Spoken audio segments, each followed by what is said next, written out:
Right.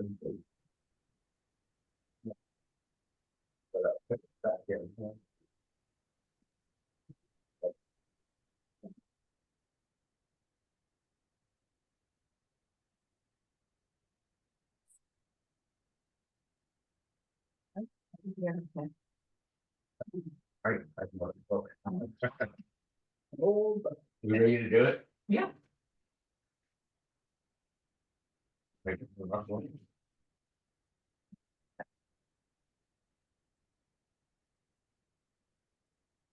I'll call this meeting to order. This is a regular meeting of the Board of Directors of Bolinas Community Public Utility District. All directors are present. And today is February the 10th at 6 p.m. and we're meeting at the district office on Elm Road. Time for community expression. Is there any member of the audience or on Zoom who wishes to address the board on a matter not on the agenda and for which we can take no action, but for which we would entertain a brief discussion on the subject of your choice? Is there any community expression? Right, none appearing. We will consider amending the order of items in the agenda.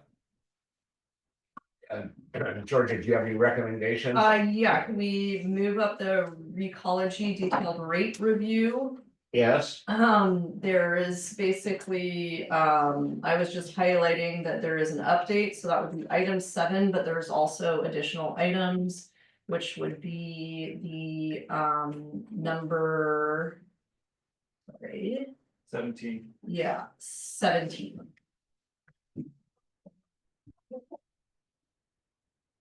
The prop, Joy T notice, Mm-hmm. and you want to put that near, oh, because that would go with the number 7. I mean, Yes, exactly. I mean, there's nothing really to report on 7. I just wanted people to know that that committee is effectively Okay. reporting out in the form of that item. so can I get a motion to advance number 7 and 17 on the agenda to the next item? I'll second. Thank you, all in favor? Okay. Moving on. But there's somebody on Zoom that's here for the I think for The request for financial relief. Yeah. That's Stephanie Marling. Should we move that one up Sure. as well? Which item is that now? That is 21. Can you guys hear me? Yes. Okay. Are you here for item 21? I am. Okay. Okay. I would suggest we move that up. All right, should we take that next in order after combining 7 and 17? Yes, and then do the debt relief. Mm. Yes. Yeah, okay, can I get a motion then to advance item 21 to be heard right after the combined 7 and 17 items? So move. Is there a second? I second. Thank you, all in favor? Aye. All right, And then, Val, nobody is coming from the resident parking committee. It's just us getting a report, right? Yeah, I mean, I don't know if Sherry and Bruce will show up, but they were saying they're not gonna report, so then I'm just gonna, give Okay. the report. okay, So Very good. We don't have to move it up. You're gonna stay till the bitter end. Yes. Okay. all right, so with that, I'm going to move on to the next section of the agenda and call, I guess we'll take them in the order they appear. Item 7, Recology Detailed Rate Review Committee. And that's an ad hoc committee that has been working with Recology to discuss changing the terms of the contract that we have. And this will be heard in conjunction with item 17. Because if we have an increase in raises, we have to, under Proposition 218, send a notice of a public hearing on the proposed increases for solid waste disposal services. So I think first we'll just call item 7 and then we'll move on to 17. Yeah, and just to let you know, I mean, I'd say they're basically the same thing. I was just, because we have this system of highlighting when we're reporting out, I just basically wanted to make sure that people didn't think we weren't reporting out because that wasn't bolded. Yeah. So, Makes sense. so yeah, but the meat of everything we'll be discussing is under the materials that were shared as item 17. Okay, So, just a point of logistics, as Jack was saying, there's essentially two items there. There's the actual draft contract, which effectively, as far as the finance committee is concerned, is like fully executed. It needs to be ultimately approved by you, the board. Prior to you being able to approve that, we need to, conduct a Prop 218 notice and mail out to all of the affected customers. And then, within, 45 days prior to a public hearing to allow those folks to protest. So, that 45 days, before will be, that's why I dated that Prop 218 February 28th. That's the intention, is we're gonna send it out on the 28th. And that will be like the Friday, prior to that 45-day lead time. And then, that will mean that the item will come before you at the April meeting with, as I said, the public hearing. And then, assuming there's not, 50% or more public protests, then basically you will be looking to approve the full contract at that meeting. So my understanding is the hearing is for public comment, right, not just protest. Well, it could be both, but yes, it Yeah, is. so giving we are them- gathering public input at that hearing and right, taking it into account in our decision at the board. meeting. Yes, but there is a kind of formal stipulation of how we count effective protests. And then, obviously, if we get above that 50% threshold, then essentially we would have to go back to the drawing board. And have we received indication that there will be protests? No, no, Okay, We never have had them before. no. I just wanted to make sure. It could also, to answer questions, sometimes people want to know, well, why this or that, yeah. Yeah, it's more informational rather than. Yeah, yeah. Okay, So- so, Question about the draft 218 notice. If we approve it tonight, why not send it out sooner than the 28th? Just, it's not necessarily that we wouldn't send it, that's Okay. basically our internal deadline. okay, We still have things to basically, if there's any corrections to the, or modifications, edits to the, the last item there that appears as a, exhibit C. Yeah. Then we wanna give us time Sure. to essentially modify that. One other thing we'll talk to Recology about is basically, I don't know who that list of recipients is. I think that traditionally we have done our water customers, but there's actually more Recology customers than there are water customers because there's people outside. I think it's closer to the fire district. And so I don't know. I just wanna make sure that we have the right list, so that might take a little bit of time. So anyways, it's just basically giving us enough time to make sure we're, sending out and Yeah. the appropriate. Yeah, I'd say if it's ready to go, let's just get it out there, so people Okay. have enough time to process it. And come Yeah. up with questions and protests. So, Yes. if they would like to. Okay, okay, and is there any other discussion on item 17, other than the fact that we're gonna set it for hearing in April? And is that why you're here? So I'm here, That's it? happy to answer any questions. Is- Okay, Yeah. I did have a question. Yeah. I didn't get to see in the report, so some people pay for a walk-in They do, service. uh-huh. And I know historically, some people have said one time and it's in perpetuity and that has. not Oh, like if they happened. wanted to just do a one-off, like, hey, Yep. this week I'd like to have my garbage. No, like forever, I'll just make a down payment for walk-in service. Oh. And then it's come back and said, okay, well, it's not really in perpetuity, we have to raise our rates. Is raising the rates in this document as well for walk-in service? Yeah, there's new walk-in rates Okay. that are in the section C, right, Okay. along with the other rates. That's not And so those are for people who choose for us to come to their house and service their bins, pull them out to the street. That doesn't include, like, if someone qualifies for a medical reason or something like that, that's a different scenario.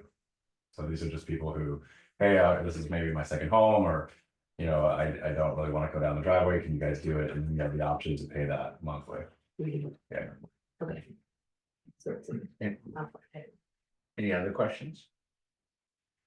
I just want to make sure I didn't miss an exhibit B. We have an A and a C, but there's no exhibit B. Is that right? Exhibit B is maybe the old contract it references in Okay. the new amended contract, it's like referencing back, but. Okay. No new exhibit B. Okay. Georgia, you're set. I'm sorry, go ahead. Yeah, I mean, I was just gonna say that I've looked at the drafts with Georgia and given her some comments and, you know, looked at the charges many times over with her and with you, and, Yeah. I feel good about what we received, so. Okay, and that was my question also, based on what Kevin and I knew, talked about. Are you satisfied that this reflects what we felt we were gonna agree to? Yes. Good. I feel like we worked on it quite hard and long. Yeah, I guess it's been at it for a while. Yes, Yeah, well, and Kevin's, just one comment, because these, you know, I did talk to Kevin recently. Just to point there's out that there's a revised exhibit C that there was on the one that is included, the version of exhibit C that's included in the Prop 218 notice is an earlier version that had some language up at the top that tried to summarize basically the impacts of the CPI on rate increases, and Kevin and I both felt like that was a little bit confusing and actually just made it more difficult to understand. So they've removed that portion, so what you see now is basically, yeah, the revised version is the one that we were planning to include, obviously, in the contract, but also in the Prop 218 notice. Good. All right, any further discussion on this item? Thanks to the committee and to Yeah. Ecology for working so long and hard on this. I mean, I know that you guys really looked at it, and that makes me feel good about it. Yeah, you know, So you try to find a balance. yeah, we, you know, we want Ecology to be happy, we wanna keep our customers and, you know, Yeah, the public happy as well, so we try to just thread that needle. yeah, try to be fair to both sides. Yeah, absolutely. Well, it's been a great experience, and I know it takes a little bit longer than anybody wants, but I appreciate it. Yeah. Thank you. Thanks for. Well, thank you, and yeah, we do, and just to let you know, you can pass on to your crew that we appreciate everything they do. Absolutely. I'll That's definitely pass that. They're good folks. They're super nice. Real Thank nice. you. That's Yeah. great to hear. Great to hear. And they put it out. Okay, so should we go on to the next item then? I think that you guys have to formally vote on the Prop 218, and that's my understanding. Yeah. So if you guys would just yeah, just approve the Prop 218 notice. Notice, okay. Unedited, unless you guys want edits. No, I don't think so. We're I have one small edit for exhibit A, I would say. Yeah, For the free services of the public sites, it says. In the fee. contract itself. Yes, in the contract itself. Well, so I'm not sure how we should do this, because Okay, basically, just to let you know, I mean, I was treating the contract as supplementary material okay, for effectively what is actually on for approval tonight, which is the Prop 218 notice. okay. But I think what you're saying makes sense. It's a very minor edit, more like a, Yeah, well, and I think Linguistic. ultimately, this thing is gonna call upon the contract, and so if the public, if there are edits that you want to happen to the contract, just tell me what, you know, direct me to make those, but you guys won't actually formally approve any of those edits. I'll just go ahead and make them, and then you guys can formally vote on the Prop 218. Okay, so what are the edits you want? yeah, exhibit A, page 5 of 8 of the contract, I believe it is. The table that has free service at public sites, Mm-hmm, you with me? yep, It says fee, so it lists what the fees are for each of those items, most of them are 0, but there's the one on the bottom. I think of fee as a sort of one-time fee, I think it should say monthly rate or monthly fee, because that's an ongoing okay, charge, right, or monthly charge? Yeah. Something like that, does that make sense? yeah, we can just follow what we say in the other ones. Okay, okay. That might go at the very top of that column where it says fee, just add the word monthly, yeah, okay? that's all. Okay. Yeah, I think all we're voting on tonight. Yeah, we actually call is it the monthly 218. rates in the other ones, so Okay. we'll just call it monthly. Monthly rate. All right, so can I get a motion then to approve the Prop 218 notice that is to be sent out? I so move. Is there a second? I'll second. All in favor? Aye. All right, Thank you. there you go. Thanks. Thank you. Have a nice ride. Drive All safe. right. Thank I you. will. Yeah, I was saying last time I came, it was a atmospheric river, so today's much better. That's right, that's right, yeah. Only Yeah. missed it Take by- 2 more days. Thank you again for moving me up. I do appreciate that. Yeah. Sure. Thank you. Yeah. It's the second year. Second year. Second. Yeah. Thank you. Sure. All right. Bye, Nikki. Bye, thank you. Thank you. Okay, so with that, I'm gonna move to item 21. Yep. And this is request for financial relief from quarterly metered water bill pursuant to resolution 553 for the property at 410 Yucca. And Stephanie Martling, and you're here, Stephanie? I am here. How are you? We're Hi. doing fine. How are you? Good. Good, good. So, would you like to briefly explain what happened? Sure. So we've owned the house for 10-ish years and consistently had, you know, a water bill that was quite a bit lower than this one. In November, we had a leak. We noticed the leak. We addressed it right away. We called out BPUD actually to turn the water off so that the plumber could fix the leak, and then BPUD came back out and turned the water back on. But I think quite a lot of water was let out during that leak, which was in the front yard, kind of going from the main in the road to the house main. So got a bill for around $1,000, which is again, you know, 9 or 10 times higher than all average bills to date during our tenure, and wanted to just ask for consideration to reduce the bill to maybe the prior average, or, you know, something more in line with what we've been paying in the past. Okay, and according to your exchange of emails with Bell, you say that it was a pipe coming from the meter line to your main line, meaning it was on your side of the meter. Is that right? Yeah. Okay, and did you have any sign that there was a leak or any pooling of water? Give you notice that you were having a leak before you got your bill? Yes. Yeah. So we had the problem addressed when we saw the pool, when we finally saw the pooled water, but the pipe was kind of several inches down, if not more. So it took a little while for the water to kind of bubble up and present itself. But as soon as we saw the puddled water, we certainly had it fixed. Okay. And then got the bill. Does anybody on the board have any questions of the? I'm just curious, was it corrosion of the pipe, or did something move the pipe, or? It wasn't, it was I think it was a piece of plastic, and it was just broken. And so the plumber cut out the piece of plastic and replaced it. Maybe it was weight or pressure, but to be honest, I have no idea. It was probably like a foot down. They had to dig to access the pipe. Well, this is one of the blind leak situations that we often refer to. Does anybody have a recommendation on the relief that we should grant? Well, it is quite a bit of water. I mean, I did the calculation based on your averages. It seems like it's about 50,000 gallons over your sort of average consumption for that period. So it's quite a bit of water. I'm just wondering if it was going on for many days, if you have an idea, you know, if you sort of walk by that area regularly, or how long it might have been going on for. We don't live at the house full time, so it could have been going on for, you know, a couple days or a week at most, but until we were able to see it. But once we saw it, we had it addressed, you know, same day. We ask people if we approve something like this to install a leak protection device as part of the requirement, particularly for people who are second home and Yeah. not here for extended periods of time. I don't recall that. Georgia or Bell, do you know the answer to that? I know you guys have discussed it before, but we've not implemented it. We've suggested it. it. So, a point of information for you is there's a device, one version of which is called a flume, that attaches on your side of the water meter, very simple to put in. And it lets you know on your magic telephone whether you have water running at your house. So if you're not there and the water's running, it's a great indication that something might be amiss. Yep. And they're really easy to buy. They cost a couple $100, but it saves, you know, it's an enormous investment in peace of mind, so we haven't required that in the past, but we certainly recommend it.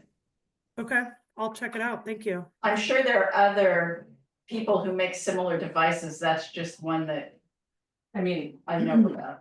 just anecdotally, I, for purposes of insuring our house. Yeah. We had to put in not only like a flume-like device, but it actually automatically shuts off the water when it detects. So it Yeah. was, yeah, I've heard of somebody in Anyway. Bolinas having that requirement as well recently, so I think. yeah, I think it's gonna be more common Yeah. that It is, for insurance purposes, Mhm. people will be required. Mhm. But I mean. I Could we would just jump give on my that, 2 Karen? cents. I think that at the point that you guys are granting leak relief and there's a big financial kind of burden that you're removing, that I think it's reasonable for you guys to, I mean, not right now, obviously, but I think it would make sense on a future agenda item for you guys to expressly address the idea that when you're giving leak relief, especially when it's equal to the price of a flume, that essentially part of it would go towards, Mhm. you know. Could we not make a policy now that we're in 2025 that's going to be what we're gonna require moving forward? I mean, I would, We put it on the obviously, agenda. that to me is very much a governance issue, and I don't wanna tell you guys what to do, but I think it makes sense for you to, you know, formally adopt that policy if that's something that you think makes sense. Get that Okay. on the agenda. Yeah, why don't we put that on the next meeting agenda? Okay. then? I think it's a good idea. The question before us is the blind lead. Yes. So I think traditionally we have given up to 90% relief. For a blind leak that was reasonably not discovered until it was. Meaning 90% of the amount over the normal amount for that meter would be relieved. And our crew checked it out, Georgia. Yeah, probably Belle can speak to Okay. this better than I What do you can. think, Belle? Oh, yeah, no, they did check it out and then they checked it again to make sure it was fixed and all clear. And yes, Jack, it has been 90% Yeah, on these types of leaks Yeah. of the over the normal amount. so Belle, do you think this falls within that category of the ones we normally grant that amount of relief to? I mean, it sounds like it to me in terms of it being sort of buried underground and a blind leak. So, yeah, I would say so. Okay, And one other just general point, maybe when you guys address this, was also to formalize what is the kind of supportive documentation that you guys Yeah. want. You know, you could have, like Grace was suggesting, like a plumber's bill or whatever, I mean, some kind of documentation. Obviously, you don't wanna penalize people for doing their own work. But something, you know, Photos can be fun. photos or whatever of the repair, or I don't even know, but Yeah, I like think it a makes sense. narrative and either a plumber's bill or I fixed it myself and this is what I did, or you know, just something so that. You know, we have all that information in front of us. Like just a checklist for people to say, yes, here's this, here's this, here's this, there's this, okay, that's what you need to apply for a legal leave. Yeah, so I would people suggest fix it what you themselves, that's guys fine. put on for a future agenda is that full comprehensive like package of what does this like documentation. And if you guys wanna, yeah. I think You wanna often. be part of next month's agenda. Make policy. this, yeah. Yeah. But I think also we should include staff confirmation. Cause sometimes people discover a leak and they call somebody out right away and then our people check it out and it's all fixed. And then it's done and might not even be time for photos, although there should be. Mhm. But I think if our staff is involved in Yeah, verifying it, then their attesting could be considered sufficient also. All right, let's put Okay, that on. I didn't do the math, so what is the math if we were to apply a historical? yeah, no, it's so if you take the That's up to average them. for this sort of November meter reading that's in question, you take the last 3-year average, or did you take the whole sort of 12 or 16 quarter average? You take the 4-year for that quarter, you take the average for that quarter for after the last 4 years, and then you minus that out of the total amount. And then Okay. what you're left over with, you take 90% off and Okay. leave. So it's a big discount for this particular situation, depending on what their normal usage is for that quarter. Is that a number we can find out before, sorry? It's a It's bit of a, down the road. it takes a little bit of time. I don't have the information right in front of me to be able to. No, I'm not saying now, but I'm saying, sorry to kick this down the road, but could we get that information? And I'll tell you, because I'm thinking like, from a finance committee perspective, it's like, if we Mhm. had our guys go out there, verify, turn it off, verify it was broken, guys or gals, go back and confirmed it was fixed, I mean, it's just time consuming and, want to make sure that we're trying to cover our costs. But yeah, for not to people. mention hundreds of dollars worth of water that we've, produced and has gone through the plant and, that would otherwise be sold to another customer that we're basically eating the cost of that. I would agree with that, but if we're gonna go on historical, that we've given some relief. But the thing I feel is shifting is we need to start looking at. I have our the labor four, being I used. have the 4-year water usage in cubic feet that was emailed to me from BPUD. And just eyeballing it, it appears as though it's around 1,000 cubic feet in usage per. Yeah. And this was So the- 9,400, so you could you could do the basic math, which is 8,400, and 90% of that would be the request for reprieve. And I don't know what the Right. price per cubic foot is, but I can do the 80. Yeah, I mean, 1,000 cubic feet is $10, so, Yeah, so it's gonna be 7,500 significant. 7,500 cubic feet is I guess, my request based on your kind of existing policy. I think what you guys are talking about is maybe just looking at our policy in general and maybe changing those percentages or something, in the future. That's what I Yeah, hear you you saying, probably- Kirsten. Yes, I mean, I guess there is the 10%.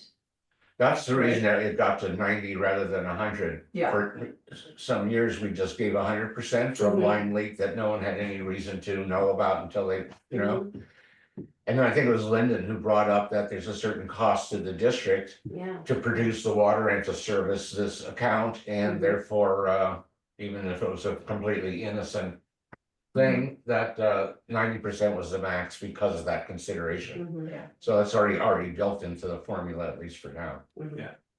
I would suggest we go with the 90% now, and if we want to add to our policy, we should agendize it. But I think you could do something like 90% or a minimum cost, right? Because like to Kirsten's point, it's like somebody goes out there. So you could imagine if somebody normally uses very little water, then essentially your 10% isn't even covering the cost of labor of effectively sending somebody out there to do that. So you could have a base level and then Whichever is greater. whichever's greater. Okay, well, Anyways, but this Yeah, is obviously that's for that item, and maybe we can just bring the whole thing back for you guys to just like Yeah. look at everything comprehensively. And then one Yeah. more note I would add to that, sorry, we're taking up a lot of space talking about what we're gonna do at the next meeting, but while we're talking about it.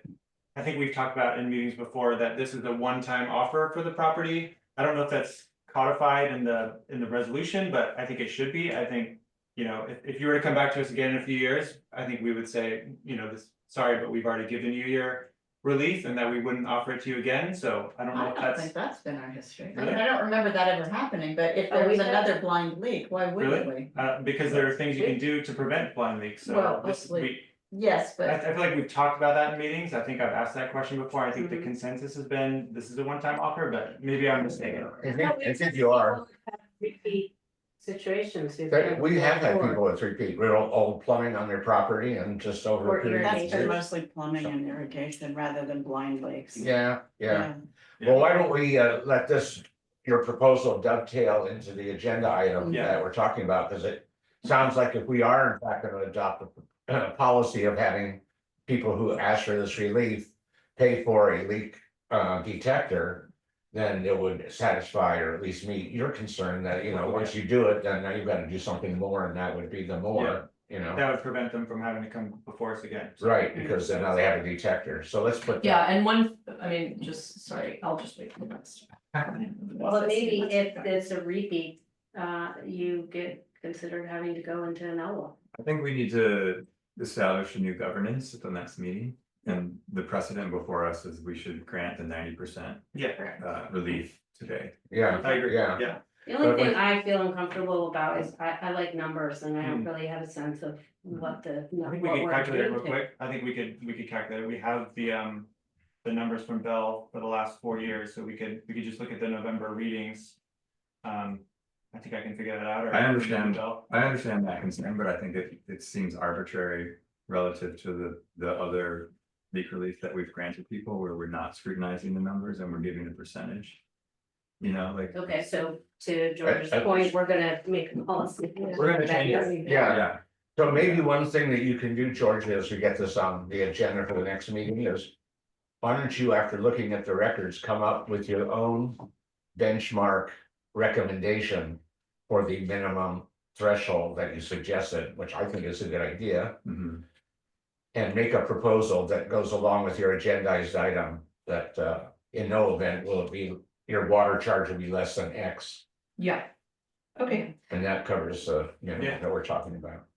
Okay, Maybe look at the last 10, reliefs that we've granted and just see look what at what the comes amounts out. have been. Yeah. Okay. All right, so with that, shall we have a motion then to approve the request that's on the table? Kristen wants a number.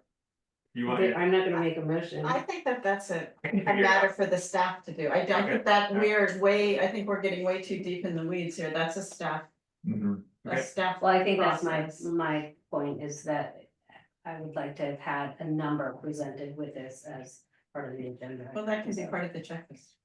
Yeah, Mm-hmm. yeah. I think you're right. I so move. All right, is there a second? I'll second. Okay, is there any further discussion then? Okay, none appearing, call the question, all in favor? Aye. Aye, 5-0. Okay, so you'll get a revised bill from us. Reducing the amount that you're being asked to pay, okay? Wonderful.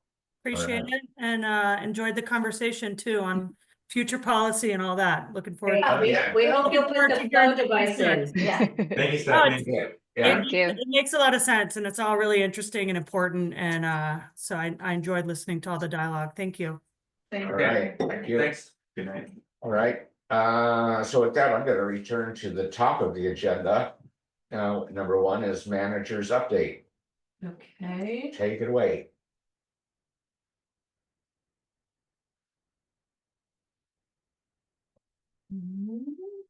Hopefully my slides will advance. Can you guys all see that? I can see that. Okay. I can see that you guys can see that. Yes, Okay. Okay, so this is the general manager's update. We will start with the status of the BCPUD's water supply. So a lot has happened since we last met. This is what the upper impoundment looked like on 2/6/2025. Wow. And if you guys will see, there's a lot of debris in there, like rocks and mud. Turbidity.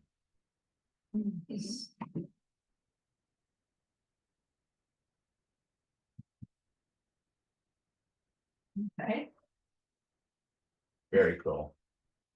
I like the video.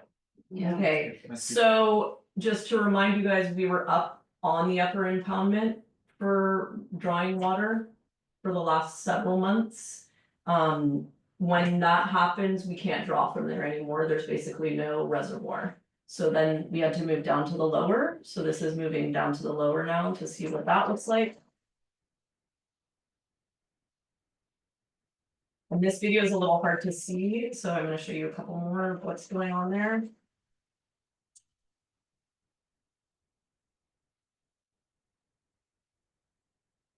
So this is now the lower, and you can see that the radial, can you guys see my cursor? Yeah. Yeah. The radial gate here is raised because obviously we were drawing from it. So this is what it looks like raised. And then this is after it's been lowered. Now you can see all the water that essentially, it forms a small reservoir, and then we can actually draw from that pool. So that's what's happening now. we've been making, over the storm, we were able to make water because it was too, turbid and everything. But we started making water last Friday after the storm subsided a little. Sorry, can you go back? Is that Mhm. water on the right side? Is that flowing over the top and or coming under the bottom of the dam?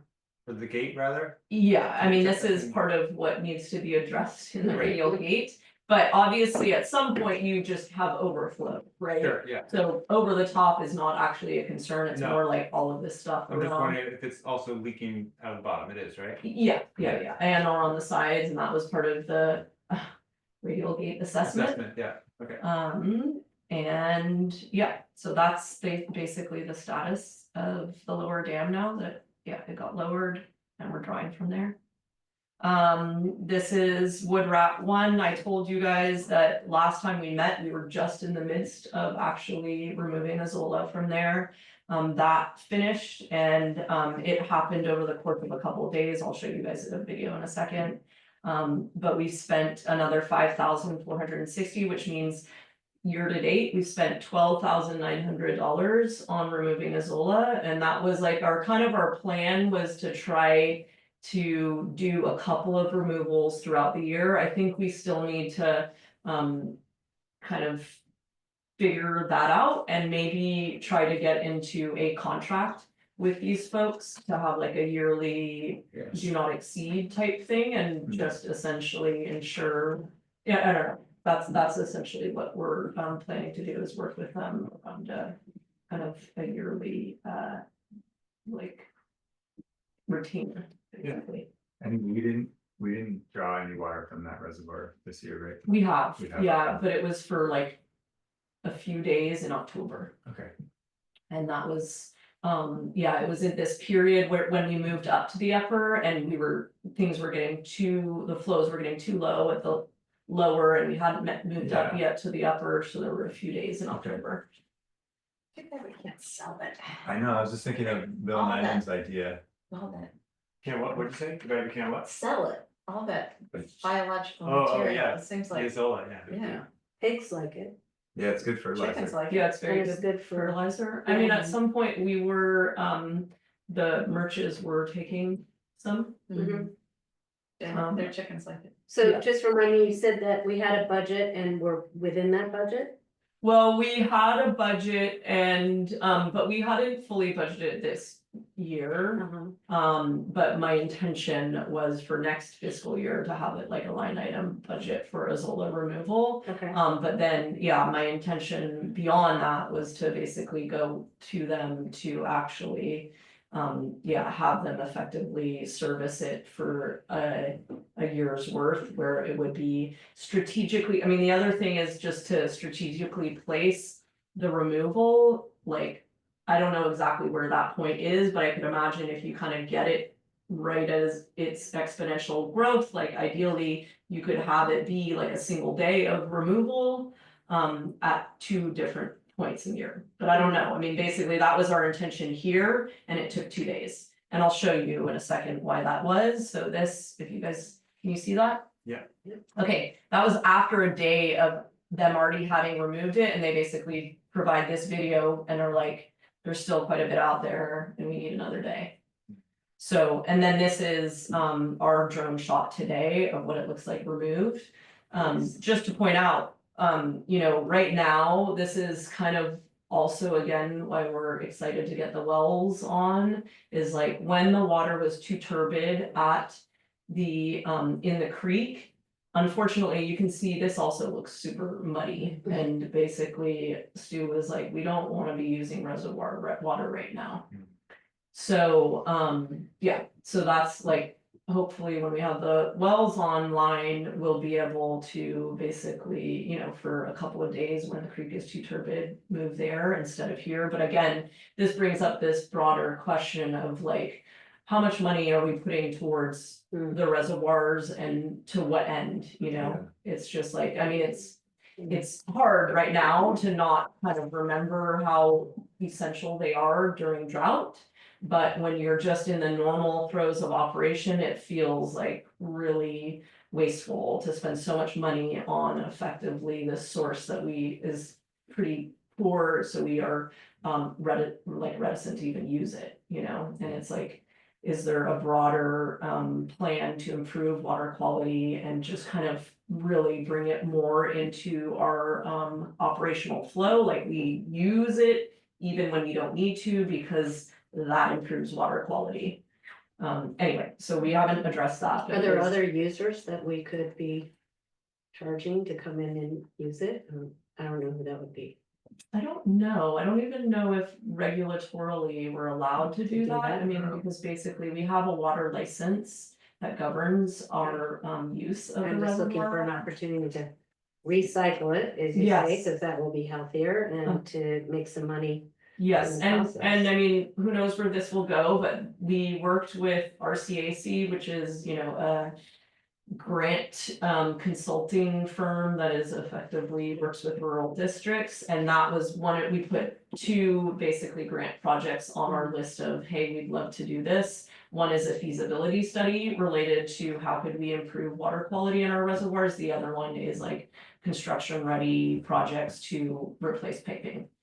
So we'll see. I mean, I don't know if that's gonna go anywhere, but that's kind of our idea, was get an expert in here and have them advise us on how we could, you know, exactly that, like what are the ways in which we could manage this resource, you know, have it turn over more readily, because I mean, definitely people that work with small reservoirs are like, if you don't use them, the water quality really degrades quickly.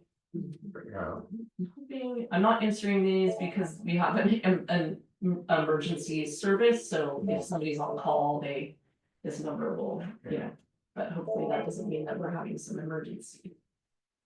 Yes, so that sounds interesting in terms of looking just at a cost analysis of how much does this cost us to maintain, and what are those line items that you're starting to identify? And I'm just wondering for future, if we're talking about Azola and we're gonna have a line item in the budget, it'd be helpful when we see something like this. We allocated $30,000 and to date, you know, Yes. closing out, we've spent 23 or something. Mhm. Yes, yeah, that's definitely what I would like to move toward. But let me say the graphics are great, You know, at one point, really informative. Bill Nyman was at a meeting and he just kind of off the cuff was like, what if we sold the water in the summer for to fill up people's tanks? You could just like have a tanker or truck or something and say, you want to fill up your 2,000 gallon thing, here's whatever, here's what it costs. We'll figure out a number that works. And I don't know, like, if that's the worst time of year to be draining the reservoir, probably. It but- seems like, I was just wondering, like fire, is that something? Yeah, I mean, the fire department did just ask us how much water we have in there. I mean, I'm sure prompted by the fires in Southern California. Sure. Yeah. And they were basically asking us how much water we have. Yeah. To basically under emergency Yeah. case use, But it would all need to go through our filters to supply the hydrants, right? It's not like the hydrants have their own lines that could draw from the reservoirs, right? Everything from the reservoirs goes through the plant. Yeah, I mean, I'm picturing what the fire department was talking about is like, we're Helicopters. helicopter coming down, drawing from the reservoir and. Yeah. Yeah, but Tankers maybe. Yeah. yeah, was and I don't, envisioning yeah, that. obviously for fire suppression, we don't care about the water quality or anything, but. George, I have a question about the road going up to the dam, to the, Arroyo Hondo? Yeah. Yeah, we'll talk about that in a Okay. minute. Okay, so now back into the water usage trends. So production in January here, we're looking at, we produced a lot of water. This is up from 197 gallons per day, up from 93. I mean, honestly, it's a black box, but basically you can figure this is the leaks we're talking about. In terms of, you know, what is actually being produced versus consumed. Again, this is consumption on like, you know, what we're what we are. Well, let's see here. I'm not really, yeah, we were talking about this today. I'm not really sure why this number is so far off this time, because I didn't think that the leaks were worse in January than they were in December. So you probably have to look into it a little bit more to just make sure, but yeah, they're really, you know, obviously this does indicate leaks, and at this point, this consumption number is really on our side of the system, so it's not like the leak relief that we were just talking about. This is an estimate of consumption, it's not actually post meter. And so, you know, that actually makes things worse, right, once you start to figure out, oh, okay. Am I making sense? I don't think I'm making sense. But anyway. Yeah, sorry, I'm getting myself a little bit confused here. So because, sorry, just really quickly, we have this consumption, which is actually measuring at the meters, how much was consumed. So basically, yeah, I was misspeaking. So basically, if we see less water being consumed by that, then we realize that what we thought was essentially consumed was actually a leak on our side. So, if that makes sense. We're able to quantify how much we produce, right? Coming out of the plant. Coming out of the plant, Yeah. yes, we're not able to accurately, what we can, so this is a little confusing, but basically, when we produce water, some of it goes to storage in the tanks. Mhm. Then we have what we effectively, we calculate what we sent to town. And that is our consumption number, but obviously that's not really consumption, right? Because basically, if we have a massive leak on Mesa Road before it even gets, you know, consumption should really be what are, you know, people consuming in town, and we're essentially looking at this number of, hey, folks, you need to conserve, right? Obviously, if we're just essentially leaking it before it even gets to their home, that's on us, not on them. And so what this consumption number is really the amount that we sent to town, right? So this essentially tells you, oh, you know what this is? Okay, now I'm now figuring this Because one out. of the tanks was empty, right? Yes, because we were on one tank, and so we basically filled the tank. Yeah. And so that's what the discrepancy probably is for this month. Yeah. So, yeah, sorry about that. Well, No, that's fine. brain fart. Okay, so yes, so what was I gonna say? So anyway, I mean, it's, but obviously at some level, it's, you know, consumption basically does, when you're looking at the difference of these, assuming you're not filling a tank because it's empty, then you are looking at effectively what are, like leaks and all of the, yeah, the impact of overall consumption. Okay, so, and then this is just basically looking at the January, consumption over last year, again, because this is such a black box, it's, Okay. yeah, you know, but whether this is basically, some of this is, I mean, I don't know, it's hard to know exactly what this is in terms of if we're looking at consumption from the town versus the amount of leaks that we had, you know what I mean, like it's still kind of a black box in terms of what this consumption number actually represents, but we can see that it was up from the last two Januaries, But which if is you're- obviously a general trend that we see on every quarterly, you know, mark. Right, which could mean that we have an increasing number of small leaks or something, as well as. Oh, yeah, and we know Water, based yeah. on the amount of money that we're paying for in emergency repairs, we have a increase in number of big leaks too. Like that's obviously gonna be a big factor here. Sorry, I got a little lost now again. Sorry. Is this based on meter readings or this is based on how much water we sent to town? Nope, this is always, yeah, how much water we sent to town. Right, okay. Yep. And so this is basically the only number, the only graph where we're not looking at effectively what our estimates is this one. Mhm. Every other one is just how much water we sent to town. And I'll talk about that in the context of the tank site replacement project, which we'll talk about in a bit. This is basically the same thing where we have our estimates on the year. Remember, I told you guys last time that we'd finished out our year, and now we have January's numbers, which again, here is the potable supply. The nomenclature is slightly different here in the states reporting, but basically they talk about supply and demand versus production and consumption, but it's the same thing. Okay, this one we have not, yeah, and this is another, again, I mean, not to belabor this, but obviously our meter reading and all of that is very labor intensive in terms of the data entry. And while we had this really nice streak where we were like for several months in a row, I was able to give you guys the last one. We're now behind, so we don't have January's meter reading, so this is December's. Okay, I attended a meeting on sea level rise.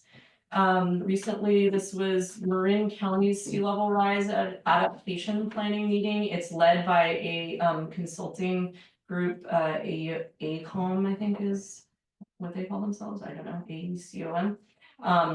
But basically, this is you know, the attempt by Marin County to form this county-wide response to sea level rise. This is essentially, you know, what would that county-wide response look like? Part of it is, I think part of what's come out of these meetings is that maybe a real full county-wide response does not make sense. Especially in terms of what is gonna best serve West Marin, because what we are contending with on like the actual ocean side is very different than what folks are contending with on the bay side. And also, obviously, there's a disproportionate number of folks that live on the bay side. So if you, I mean, and not to say that this isn't valid, but if you imagine that one of the ways that you prioritize things is based on the number of people impacted, then essentially we would have very little resources going out towards the coast. So anyways, it's part of this is what this specific meeting was about was to bring stakeholders, which were in this meeting, you know, the heads of the small special districts that run utilities. And so that's why I was there.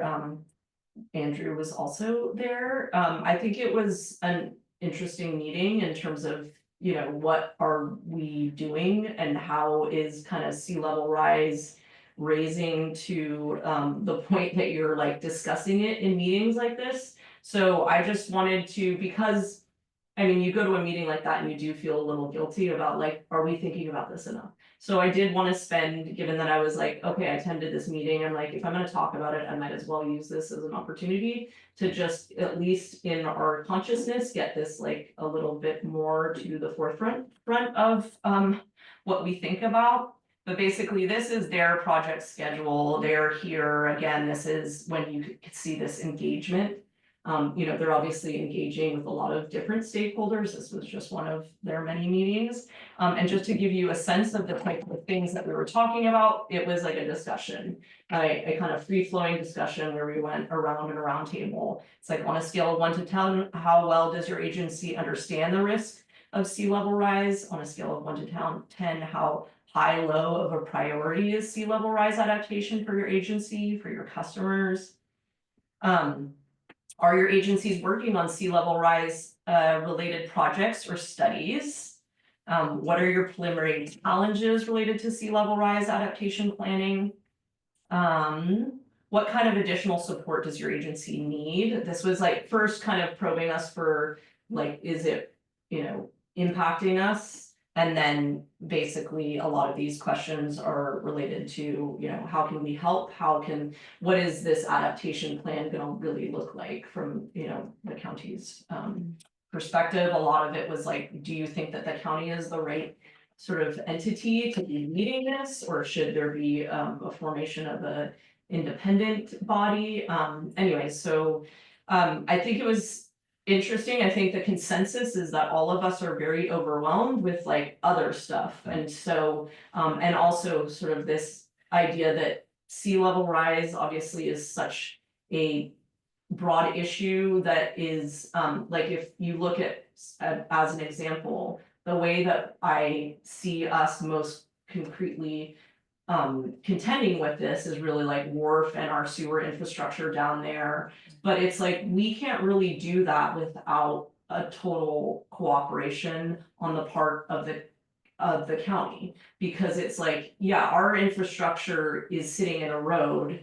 if they're not fixing the road, then what exactly are we doing to our infrastructure to stabilize it or make it more resilient? And I think I expressed that, but it was a theme that everybody was, expressing that same thing. And I think, yeah. Can you sorry. say who the entities who were represented in that meeting were?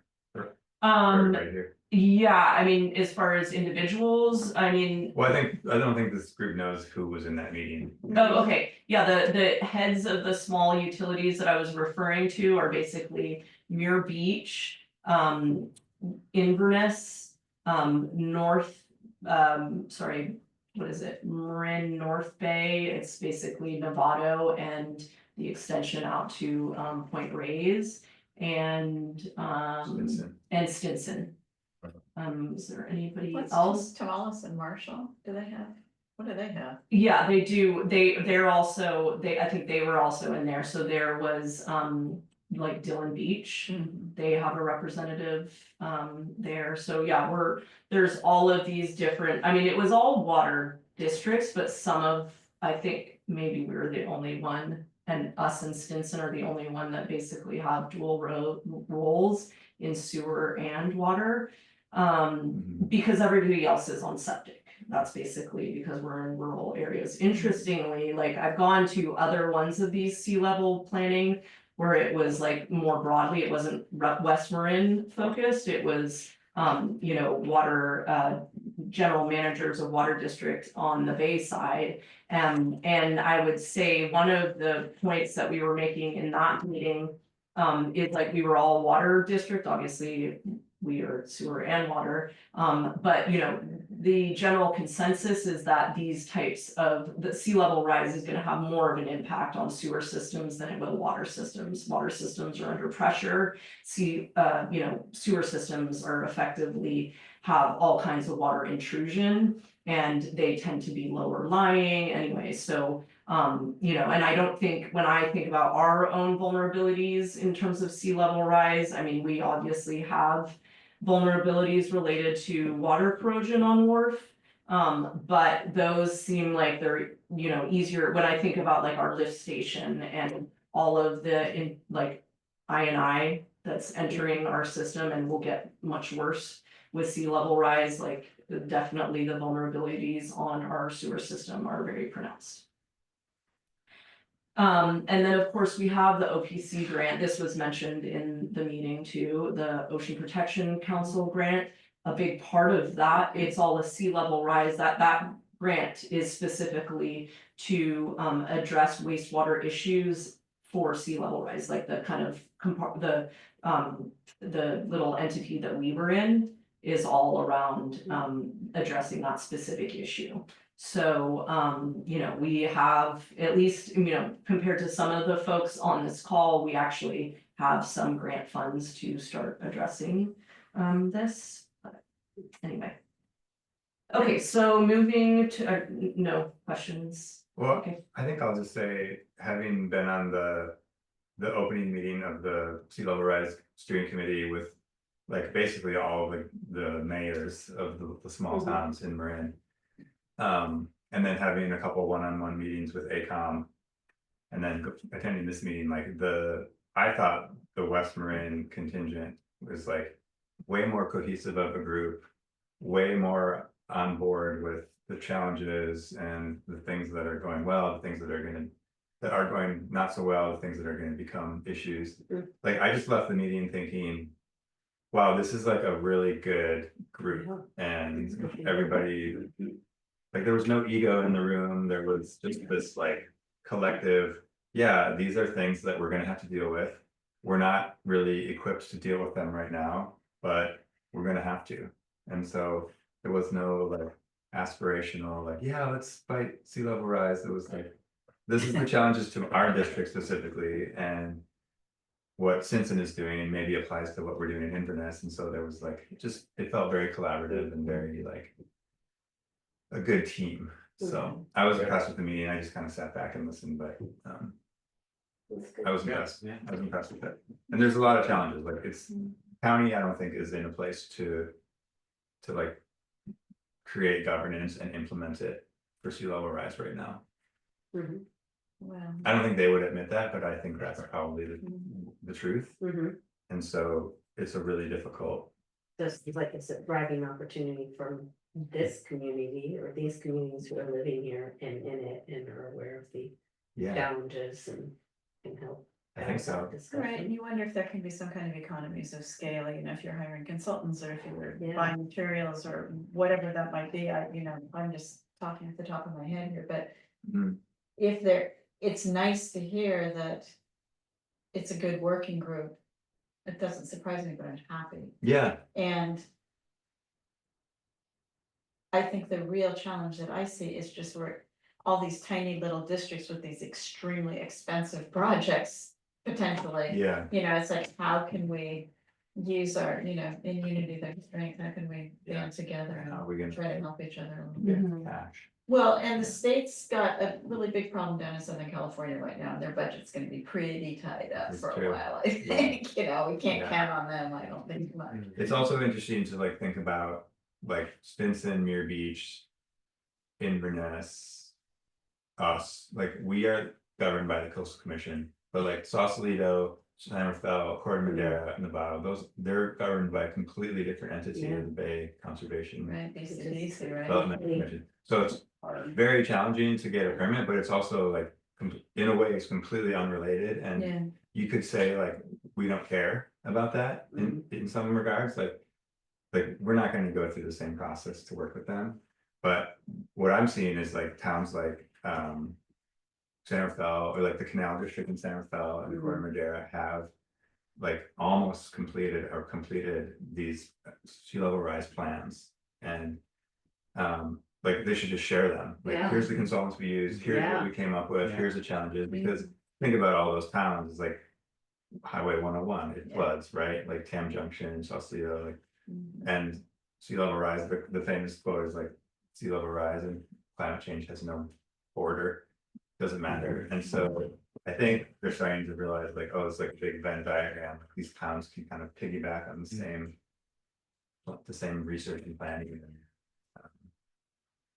I think they still have to come up with their own plan for this 2034. I forgot what it's called, resiliency plan, but Yeah, yeah, everyone's kind of starting, you can see the gears turning, and Uh-huh. you can see it happening, like, oh, we have a lot to do. yeah, I mean, obviously a huge part of it is funding. Yeah. Well, It's Sherry like, Hirsch yeah. asked me about this and the committee.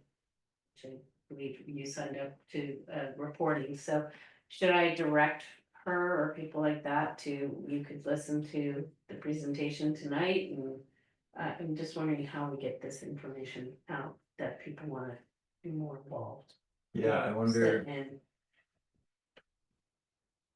if we can make some sort of like general announcement about it, where it's at. I mean, it's really not I mean, I guess that that's far what you're along. doing right now. I think the but- second meeting will be in March, Okay, end of March. With the committee, but it's ongoing, like they're working on it every day. mm, Who's Sherry and the Bruce ACOM, are, ACOM, yeah, free ACOM. now, right? Sherry and Bruce are free now. Yeah, they want, let's get them on the project, let's get them on the committee. They're They can really solve parking in Bolinas, they can solve. good. Yeah. That's right. 4 years for parking, what's the quotient for sea level rise? Like Sea level rise in dog. 1 millennia. Um, At least I can figure out who else does it. That's Yeah. great. Oh, our president. Okay, operations, I'm gonna move ahead here to leaks, so I've showed you guys this leak before, if you've gone downtown, you've probably seen it. But basically, it was the one that we repaired and then immediately started leaking again, which was very sad because it was like almost as soon as we paved it. That it started to leak again, and basically, our plan here is to have Piazza come out after the rains. And repair it, although this is, one of the, I've talked to you guys about this is. You know, essentially what I wanna use as a case study for, can we try to bring down the paving costs at all? And so I'll let you know how that goes. is there a time frame that we have to do the asphalt repair? I mean, couldn't we leave? The steel plates plates. down Yeah, we there for basically a get, month? To see how we it's get performed? hounded by the county for not repairing in a timely manner. But they are, you know, they're fairly gracious in like, we don't have to do it immediately. But eventually if we leave those steel plates on for too long, then they're like, you need to fix that. Do we have to pave it? Or can it be some other type of Or what? material? 'Cause I'm thinking of like, No, we have to pave We it have to and they pave it. have to, and there's all of these, even the compaction tests and all of Yeah. that. Those are they actually add a substantial amount of money so to there's it. like standard type. Yeah, there's these Yeah. really strict standards. But like interestingly, I was talking about that other general water managers meeting that I was in, which is convened by Rodoni. And we are not the only entity that is like complaining about how expensive these costs are. And some of the or one of the larger like Southern Marin Water District or whatever it is, they basically did a study of like, we're gonna do it ourselves, and basically came up with an alternative that they're like, this is passing your compaction tests and it's much cheaper and whatever. I mean, we don't obviously do any of this in-house, so our capability to really like run these kinds of experiments, I don't think, but I think it's, you know, if we can essentially apply pressure via like other entities that are, you know, complaining about how expensive this is, then I think, you know, it makes sense to do that. Is that a public works requirement or is that like a CDOT, like California? I think it's Marin County Department of Public Works requirement, so this is, you're in a county road, this is what our specs are. Okay. And so like each city would have different, you know, specs on what you need to do. Okay. It might be worth negotiating with them the time frame. At least 30 days or something, if we just.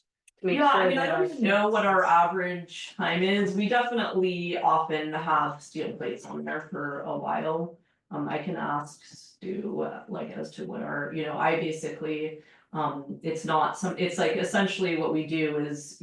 Right now, our like status quo is, oh, okay, Piazza comes and fixes this emergency leak, and then when they can have time to come back to do the paving. They do that, and sometimes we have to be like, oh, hey, can you come back and pave? Yeah. It's not a very rigorous system right now in terms of like, you know, timeframes and like, are we really recording how long it takes between the repair to the paving and all that. And what was the fix on that one? Remind me. That one I believe is The a, second fix. it's I think it was a like a collar repaired and maybe going to the service line, like to Burnt Park, I'm not quite sure. But yeah, I think it was right where it was repaired, so there was the sense that it's the same thing again and that we didn't properly, you know. This is another thing that we've talked about is basically when you're doing these emergency repairs, you're at the kind of disposal of what materials you have. And could it be a situation where essentially, especially in Wharf, where we see the rapidity with which we're having to repair these things, we stockpile like higher quality grade materials that essentially, I mean, it's not so much the case right there in front of Burnt Park, but definitely as you turn the corner, is like, you know, remember I showed you guys this like pin that had totally corroded and it was only like 15 years old. It's like, can we have a stockpile of like high grade steel that's even, you know, basically dipped in plastic so that it's like very corrosive resistant. And like essentially, we know that we're gonna have to replace the saddles along Wharf at some point. And we, when we have to do these emergency repairs, even if it's Piazza doing them, we're essentially providing the materials, like, yeah, we're ready. We were anticipating that this thing would break, even though it's obviously breaking under an emergency condition. So that's one thing we've talked about, because it feels really crummy to essentially have these very expensive leaks. And then you're repairing it with whatever is, you know, Piazza happens to have on hand for the emergency repair. Then you're doing this expensive, like, you know, paving job that essentially means that you're now setting yourself up for effectively an expensive repair in the future too. So we can't sequence it where they come and they do an emergency repair and then we have 4 weeks to kind of go back in and make sure we assess, is that the right material, is that the right Mm, color? we don't do any of that. We just basically repair it and then we go in and pave it. But I know that in particular, somebody who was repairing, somebody on Piazza who was repairing something recently. Was like, ideally, this would be, whatever stainless steel grade, blah, blah, blah. Instead, we were using whatever we were using. And it wasn't a situation where, I mean, they already, it's not like it's a gaping hole and we just put, pavers over it. It's like, there's still all of this, fill, it's just not been compacted to the grade that the county requires, so it would be, it's not a situation where we could be like, okay, we repaired it, we fixed it, now we're gonna come back in a week and actually repair it with the right materials. It's like, that's what I'm saying, is like, we need to anticipate and have that stuff on hand. Yeah. So that when the repair is being done to begin with, we're essentially providing them the appropriate materials. Anyways, I mean, it's not how we do it currently, but it was just something that, we were talking about. That seems like a great idea. Yeah, Absolutely. yeah, I mean, it's already a About situation. scale last month because I Yeah, got well- noticed today that tariffs are coming in. Oh, yeah, finance Yeah. committee. Yes. Better up the budget on those kinds of supplies. Yes, One more question about Piazza, do they require that they do the paving as well, or would this be? no, they could don't, cut- and that's actually what I was saying here, we will also be using this repair to test out to see if we can strategize ways to bring down our paving cost. Basically, what we're gonna do there is try a different paver. Yeah. And just see what, I mean, one of the nice, not really nice, but kind of, useful parts of this thing is that we've essentially already had Piazza do this all the way through paving. Now we're gonna have to do it again, and we can have them do the repair and then us do the paving and really compare like apples Yeah. to apples. Us do the paving, we don't have the capability to do the paving, but commission out that paving by somebody else and just cost compare, what did it cost for them to do the paving versus us to do the The paving. only risk in bifurcating that like that is, let's say something happens again and you might have two different entities saying why it failed. Yeah, I mean, we generally, I don't know, but we've never attributed any of our failures to the paving, Mhm. like itself. 'Cause I'm it just has- saying the compaction, I mean, the paving is just the icing. Yeah, I mean, I kind of wondered about that on this project, right, because it was like, everything was fine when we did the paving. And then it was like leaking again, and I'm like, was there something about the compaction that actually caused, The collar. yeah. right? So, yeah, is there any recourse with them? No, I don't think Some so. accountability on that? No, I mean, we've never had, I guess I've not had this specific thing where it immediately fails Yeah. upon paving, but. Yeah, anyways, I still think it's worth testing out. Only in that situation, I would probably go back and say, hey, look, it's really not clear why this failed so quickly. Could it have been part of the construction? And would you consider, if you were to use them on the fix, finding some kind of deal, to have to redo it? Mhm. I mean, I just think it's worth an ask. It's not a hard Mhm. negotiation, because we're in a hardship here, Yeah, having to spend all this money to redo it. mhm. Yeah, okay, well, we can look into it. So moving on to the storm damage from the recent storm. So this is basically going up the Arroyo Hondo. This is to your point, Grace.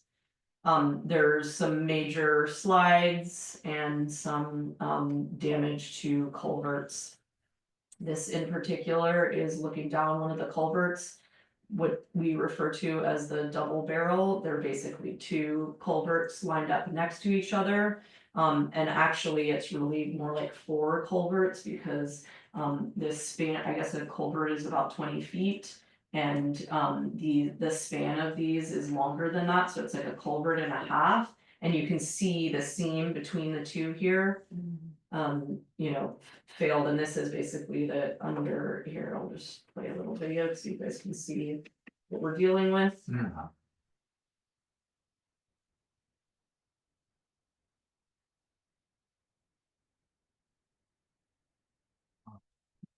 Huge. How deep is that? Where's the culvert? Still buried It's below that? underneath there, yeah. So, basically, obviously, we need to fix this. This is before you'd even get to the lower dam. There's two culverts. There's like a hairpin, and the creek switches sides, and so this is, you know, the culverts that are involved in that switch. And both are damaged, and we're just kind of bracing ourselves for what this rain this week does.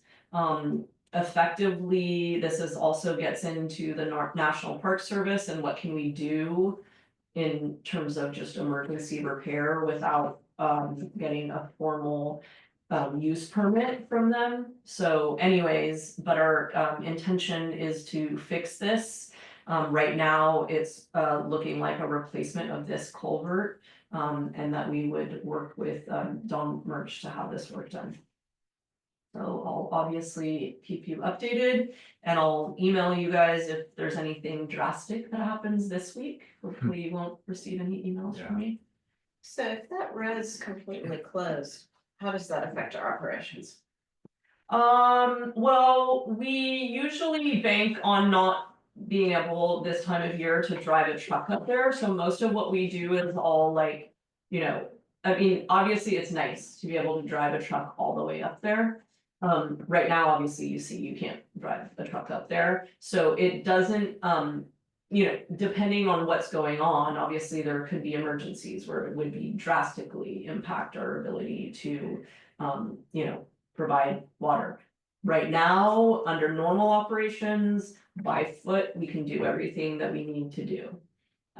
Whether it's, doesn't look particularly safe to walk over there, so obviously that's a concern.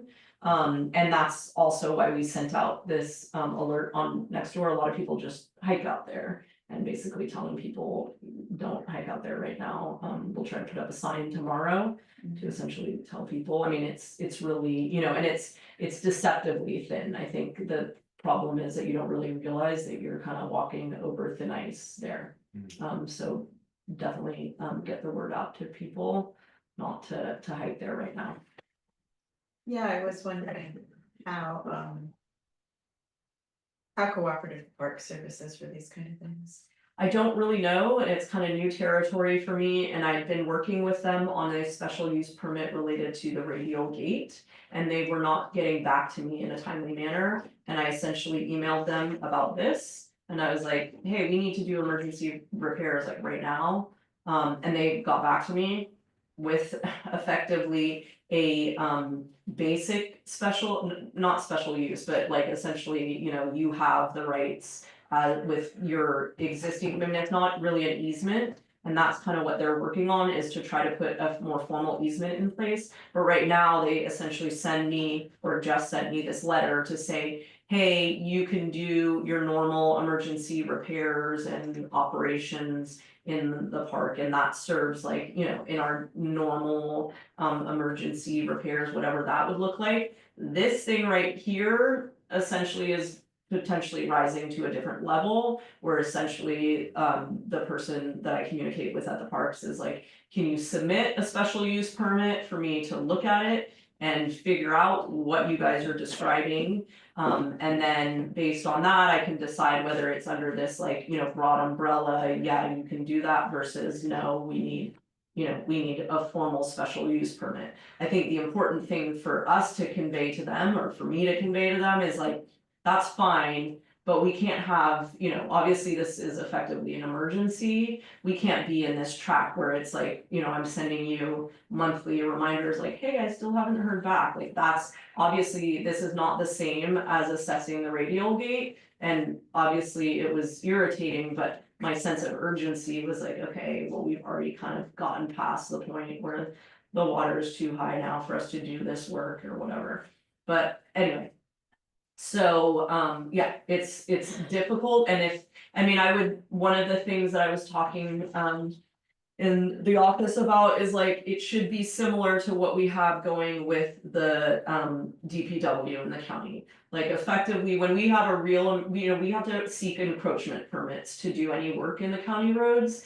And normally we submit that and then they get back to us and we get it. If it's an emergency, we effectively retroactively submit it. So we need something like that here where we cannot wait for the bureaucracy of the National Park Service to allow us to basically say, hey, no, you can't, you know what I mean? Like you can obviously imagine there's real emergency situations where we just need to get in there and do work and then essentially say, this is what we did, you know?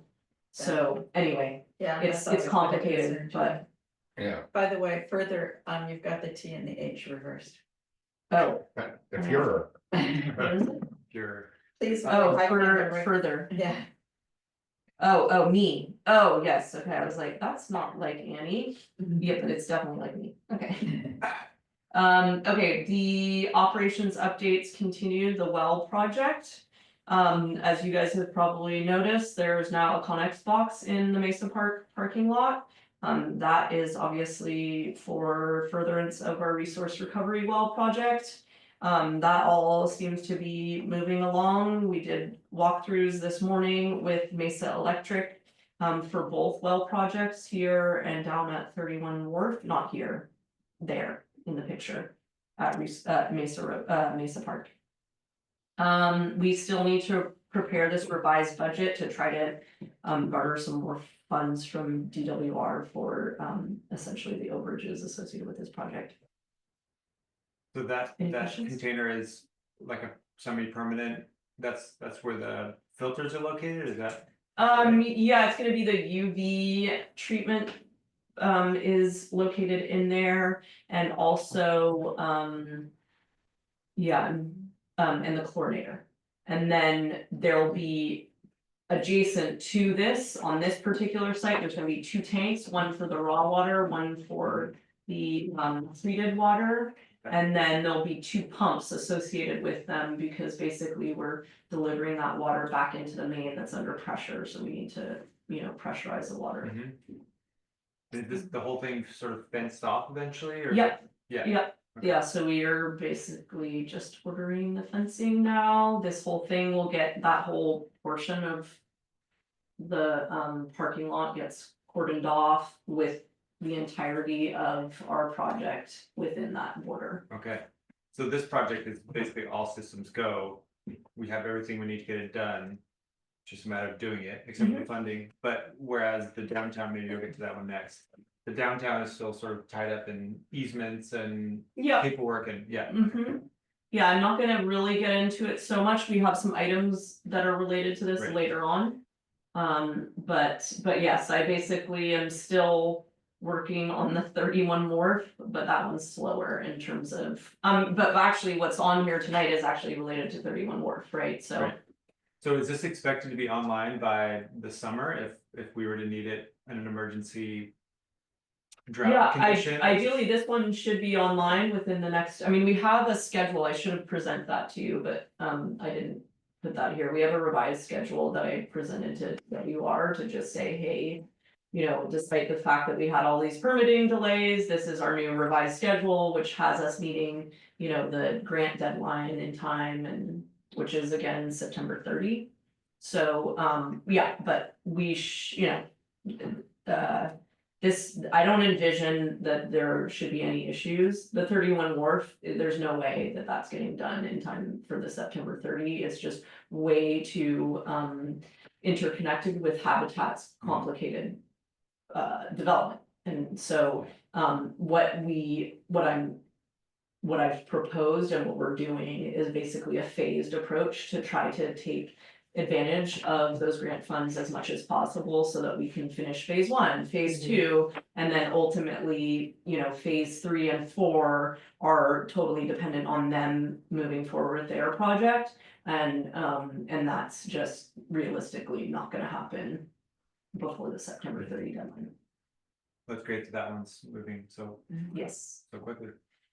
Also good news is the tank site replacement project, which is Piazza is almost done. There's about 1 more day of electrical work. After that work is finalized, I will present a special report summarizing the total cost and closing out this project. But if you've not been up there, everything looks really nice, and I'm just showing you guys some photos of what it looked like during the big pipe replacement. So that was obviously and this one is obviously when you start to see some of the piping going in, and then that's it all, cleaned up. And with that, over the cluster box there, that big pad. Anything else? Okay. Just one governance update. If any of you are dying to be on LAFCO as a representative, the deadline is tomorrow, so just let me know and I can nominate you. Any interest?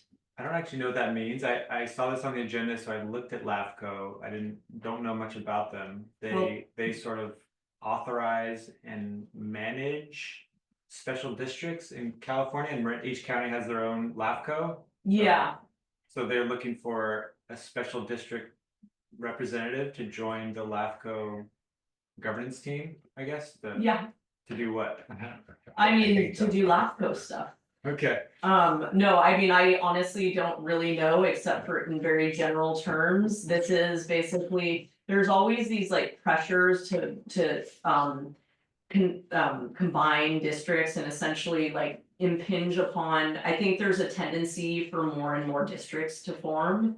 And so this is kind of countering that, and like to have this agency that oversees all of that and basically a regulatory body on top of the formation of the districts and like sort of the boundaries. So like if we need to modify, the shape of our district or, expand it or whatever, it goes through LAFCO to like get their seal of approval and stuff. So I don't really know, like on a practical level, what you'd be doing on this committee or whatever it's called. It's not a committee, but I've always been a little wary of LAFCO, to be honest with you. Yeah. Yeah. It's called the local agency formation, committee something, Yeah. but, their desire is kind of to eliminate, or as you say, consolidate or combine districts. Okay. They came through a few years ago and tried to combine the BCPUD with the fire district, claiming that, money could be saved in administrative costs and this and that. But both districts were pretty protective of their turf, basically, and we were really doing different things for the community, and came to the conclusion that you weren't going to save enough money to make a difference, and the independence and autonomy was more important. Yeah. And we just told them that and pushed back, basically. Yeah. And they moved on. So So you should join the representative committee to ensure that something like. Sorry, you're that talking to doesn't Jack, happen. right? And Jack's the one. anyways, you guys don't need to tell me now, but if you really are dying to, By you can tomorrow. email me, Yeah. then I can create a little packet, singing your praises to nominate you. Miscellaneous updates. This is just basically my not very satisfying, I'm afraid to say, update on the Wharf Road seawall and Surfers Overlook. I have a meeting with Robin Bartlett this week on Thursday. This is the principal civil engineer. Remember I was telling you guys a while ago that I wanted a contact at DPW? This is now my contact at DPW, so I'm just looking to forge a relationship with him so that I can be a little more kind of embedded in the DPW world. And my intention is to talk to him about Surfers Overlook. And also Wharf Road, general road repair, and also specifically around the seawall.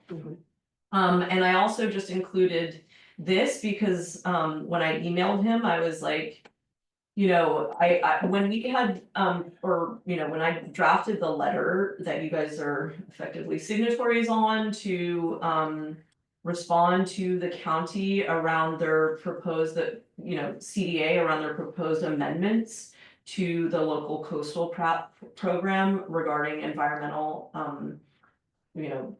hazards or whatever, that, one of the things that I specifically brought up was I'm very scared about this particular language around armoring.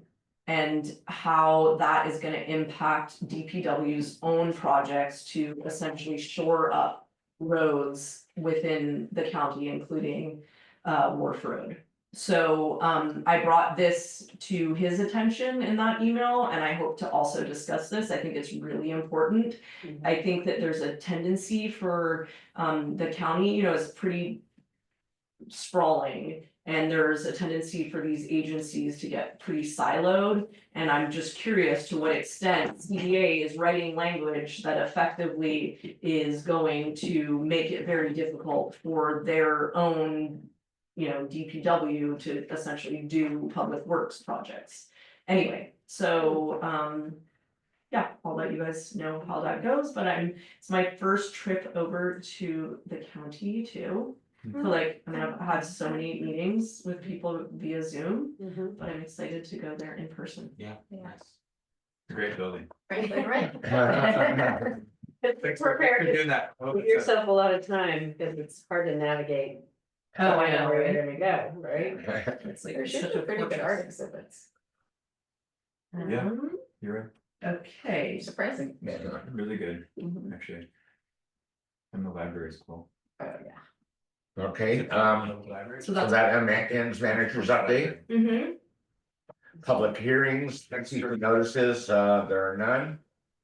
Special reports or updates, no action requested. So are we gonna do anything about the Bolinas eucalyptus project and bike up path? bike Yeah, path? I have another report just to share with you guys, sorry. For bombarding you with PowerPoint presentation, but. They're very useful. In my opinion. Yeah. Okay. I'm sorry. So this is just a very brief update on the Bolinas eucalyptus project, and because it dovetails so closely with the bike path repair. I'll also talk about that. So the Bolinas eucalyptus project, as you know, submitted a coastal development permit applications to allow the removal of 1,139 trees, primarily within what they call zone 5 here, but that's, you know, the problematic condensation of all of those eucalyptus below the sewer ponds. BEP had a meeting with Rodoni and CDA on January 30th to discuss the project. And then despite CDA identifying incompleteness items in the original application, last week we received a reply from CDA that the application was complete. And then now the project is basically being moved on to California Environmental Quality Act. Because it's not CEQA exempt, obviously it's gonna have impact on the environment. And we will need to work with CDA's environmental planning division. It's almost like an assembly line, like we went through building, planning, whatever, and now we're on to environmental. In addressing CEQA requirements, we will need to address many of the issues that were identified as incomplete. So while it's, you know, nice that we've moved on, I think the same things that were originally flagged are coming back to us. And I think that BCPUD needs to take a lead on this project at this point. As BEP's volunteer community members have done more than their fair share of work on this project. That's my kind of personal opinion. So this is your language, or this is coming from Beth here? No, this is coming from me. From you, okay. Yeah, I think. Yeah, I just didn't know who I is, I don't know. Oh, sorry, me. That's you. Yes, me, and in my opinion, the success of this project will depend on the commitment of BCPUD's board and support for this project. So just to kind of let you guys know, I mean, I appreciated that when this first came before the board, you guys were very like reticent to put this on my plate, because it's like I already have so much on there, and obviously there was a volunteer group that was very passionate about this project, and they were ready to take the lead. after having been at the point where the incompleteness items came before us and basically a lot of correspondence from the county that essentially, you know, acknowledging that we are the co-applicant and what was our role. I started to appreciate that if we want this project to happen, we need to take the lead at this point. I feel like, you know, if it's something where you guys are not interested, then we can make that decision. But at this point, if it's not gonna really move forward, I think it's very unlikely to be approved unless we take a much more prominent role in actually moving it forward. That's obviously gonna represent staff time, my time, and money commitments from the board. So I don't have enough detail right now to tell you what exactly that is. And I think it's premature for me to even speculate at this point. What I have talked to Chris Chu about this project and gotten a lot of guidance from her because I've never been involved in, you know, a CEQA non-exempt project and what that's gonna look like. It's gonna be a lot of work.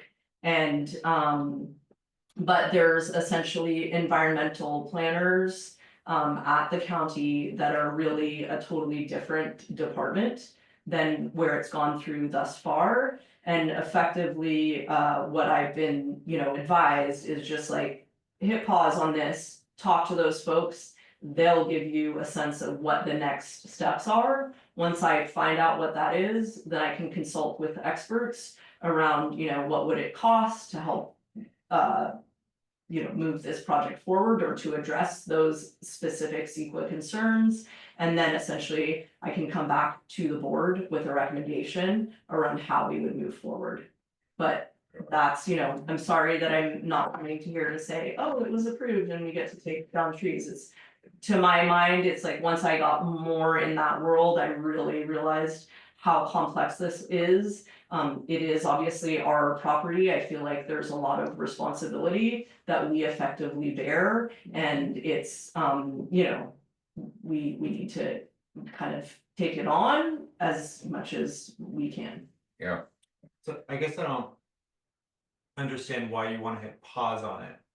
Oh, not pause, I mean, I guess because there's literally incompleteness items and I was, you know, effectively using a lot of my time to be like, okay, I'm ready to address these incompleteness items. And I think the intention was that I should talk to effectively the next person in the assembly line, find out exactly what they need before I, you know, essentially waste my time kind of spinning wheels. I just, that conversation is gonna be so informative that ultimately I can use that, then be like, okay, this is the plan. I have a really detailed CEQA flow chart of what needs to happen, and what needs to happen right next is that CDA has to do an environmental impact report and basically figure out if this thing can be categorically or statutorily exempt, or if it will require the environmental report. And if it does, then it's like you hit another timer, you know, it's like another 90-day or whatever it is.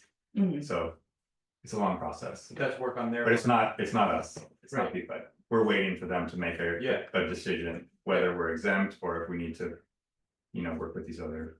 Yeah, I mean, I wanna keep the project going, I don't, that's, when you say hit pause, I don't want you to, you know, slow down the application process. No, Yeah, okay. no, sorry, I'm not slowing That's it okay. down, it's basically on the assembly line. Yeah, And it's like, there's nothing that I could find stuff to do, I could learn all about CEQA, I could do all, you know, look at Andrew's very scary list. Or I wanna look at the. I'll send it to all of you. Yes, will you send it to me? anyway, but I just, I really respect Chris and she was just like, you know, just like. I almost felt like she was saying, just like recharge your battery. Yeah, And then, you know, essentially something is gonna get dumped on my lap that is very big and daunting. Yeah. So, Well, and also, you know, just like when you're applying for a grant, it's really great to talk to the people that are giving the grant to see exactly what they'd like you to write. that's right. yes, You know, so that's where I'm hearing Yeah. that, you know, getting consultation from that next, yeah, the Yeah. people in the next gate yeah, would be really. and I just wanna, just really use this opportunity to thank all of the volunteers that were on BEP and how much work they've done on this. It's like, like just really impressive and, yeah. So, It'd be Yeah, really I nice appreciate to do, okay, here's a random idea. It would be really nice to do like a volunteer thank you dinner at some point to, I'm thinking of Bruce and Sherry, the BET folks. You know, there's been a variety of, you know, a small but really valiant handful of people in this town who have totally gotten involved in projects that they didn't know how awful they were gonna be until they were so far into it that they just kept going. And it'd be nice to acknowledge that somehow, yeah. you know? So I'm gonna keep. Post office. Yeah, no kidding. The post office folks. Oh, yeah. So, Yeah, yeah. you know, there's these things that we couldn't, they're outside of our immediate view and we couldn't have done it without all of these folks here, so, okay, I'm gonna keep thinking about that. I agree, I'm also very grateful to Beth. Mhm. I don't fully understand what you say when we need to take the lead on the project. You know, they've done more than their fair share. Has Beth expressed, the members of Beth expressed to you that they want to sort of step away from it?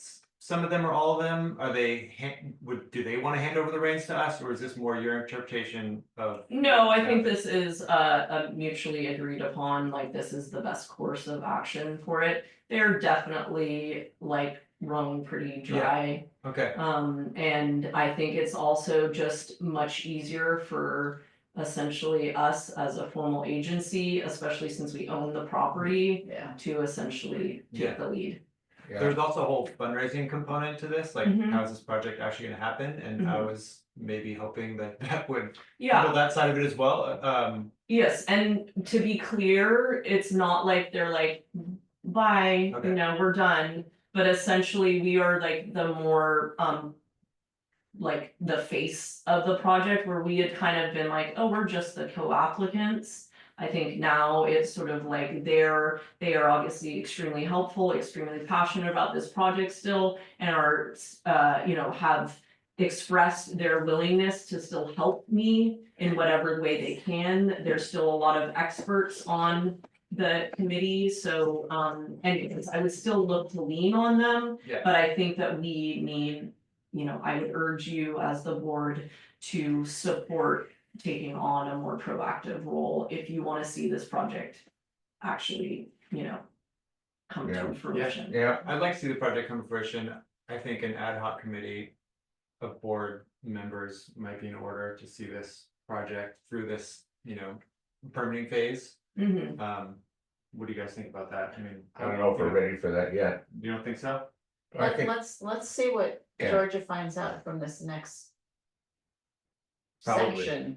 Probably And will then, be but I mean, that makes sense to me. at some point it will, yeah. I'm And not if sure we're we're going ready. over the hill on Thursday to the county, is it worth trying to set up a quick, I tried to, okay, but, Chris, I was actually like, hey, can I come meet some environmental planners? Because I've not interacted with any of them, and she's like, let them sit, I think to Andrew's point, it's like they look at it. They look at what has been submitted thus far and are essentially need to digest, this is a pretty complicated project too. Digest that information before I would meet with them. okay. Okay, so shifting gears now to the bike path, just really broadly. With this sort of idea of, okay, this is what's going on with this project, just to remind you guys. When I first got to the district, there was an intention that we were gonna move forward with the bike path. Then there was the realization that we needed to submit a coastal development permit for it. Then there was essentially me being like, I want us to figure out what's going on with the trees before we do figure out, what's happening with the bike path.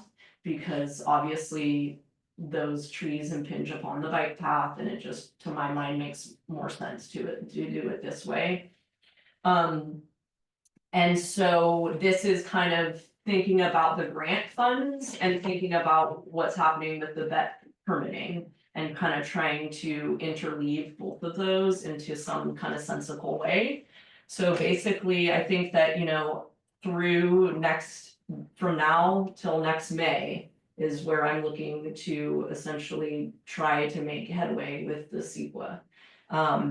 We'll see, I mean, looking at some of the precedents for these types of projects in other areas, it's like that would be a pretty quick timeline to get this done.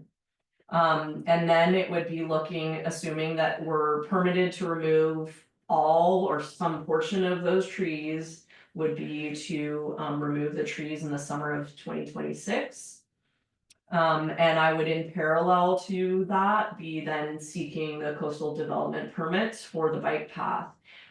I'm hoping that a lot of that will be more trivial because essentially it's riding off the tails of the vet permitting. And it's just, we don't have to deal with any of the trees because that was obviously what was making the coastal development permits for the bike path very complicated. And then it would be to advertise this bid for the bike path repair in September of 2026. And repair the path for 8 weeks in June to August 2027. This is, we've already had commissioned with BKF, the engineer, and so this is basically me looking at their broad schedule and effectively moving it out. With the idea that, we want some of this permitting resolved before we go and construct the project. And then these are just kind of more looking at the grant deadlines and making sure we're adhering to that. And I had a meeting with the grant manager for this, the state park representative who is the grant manager of this, our particular grant.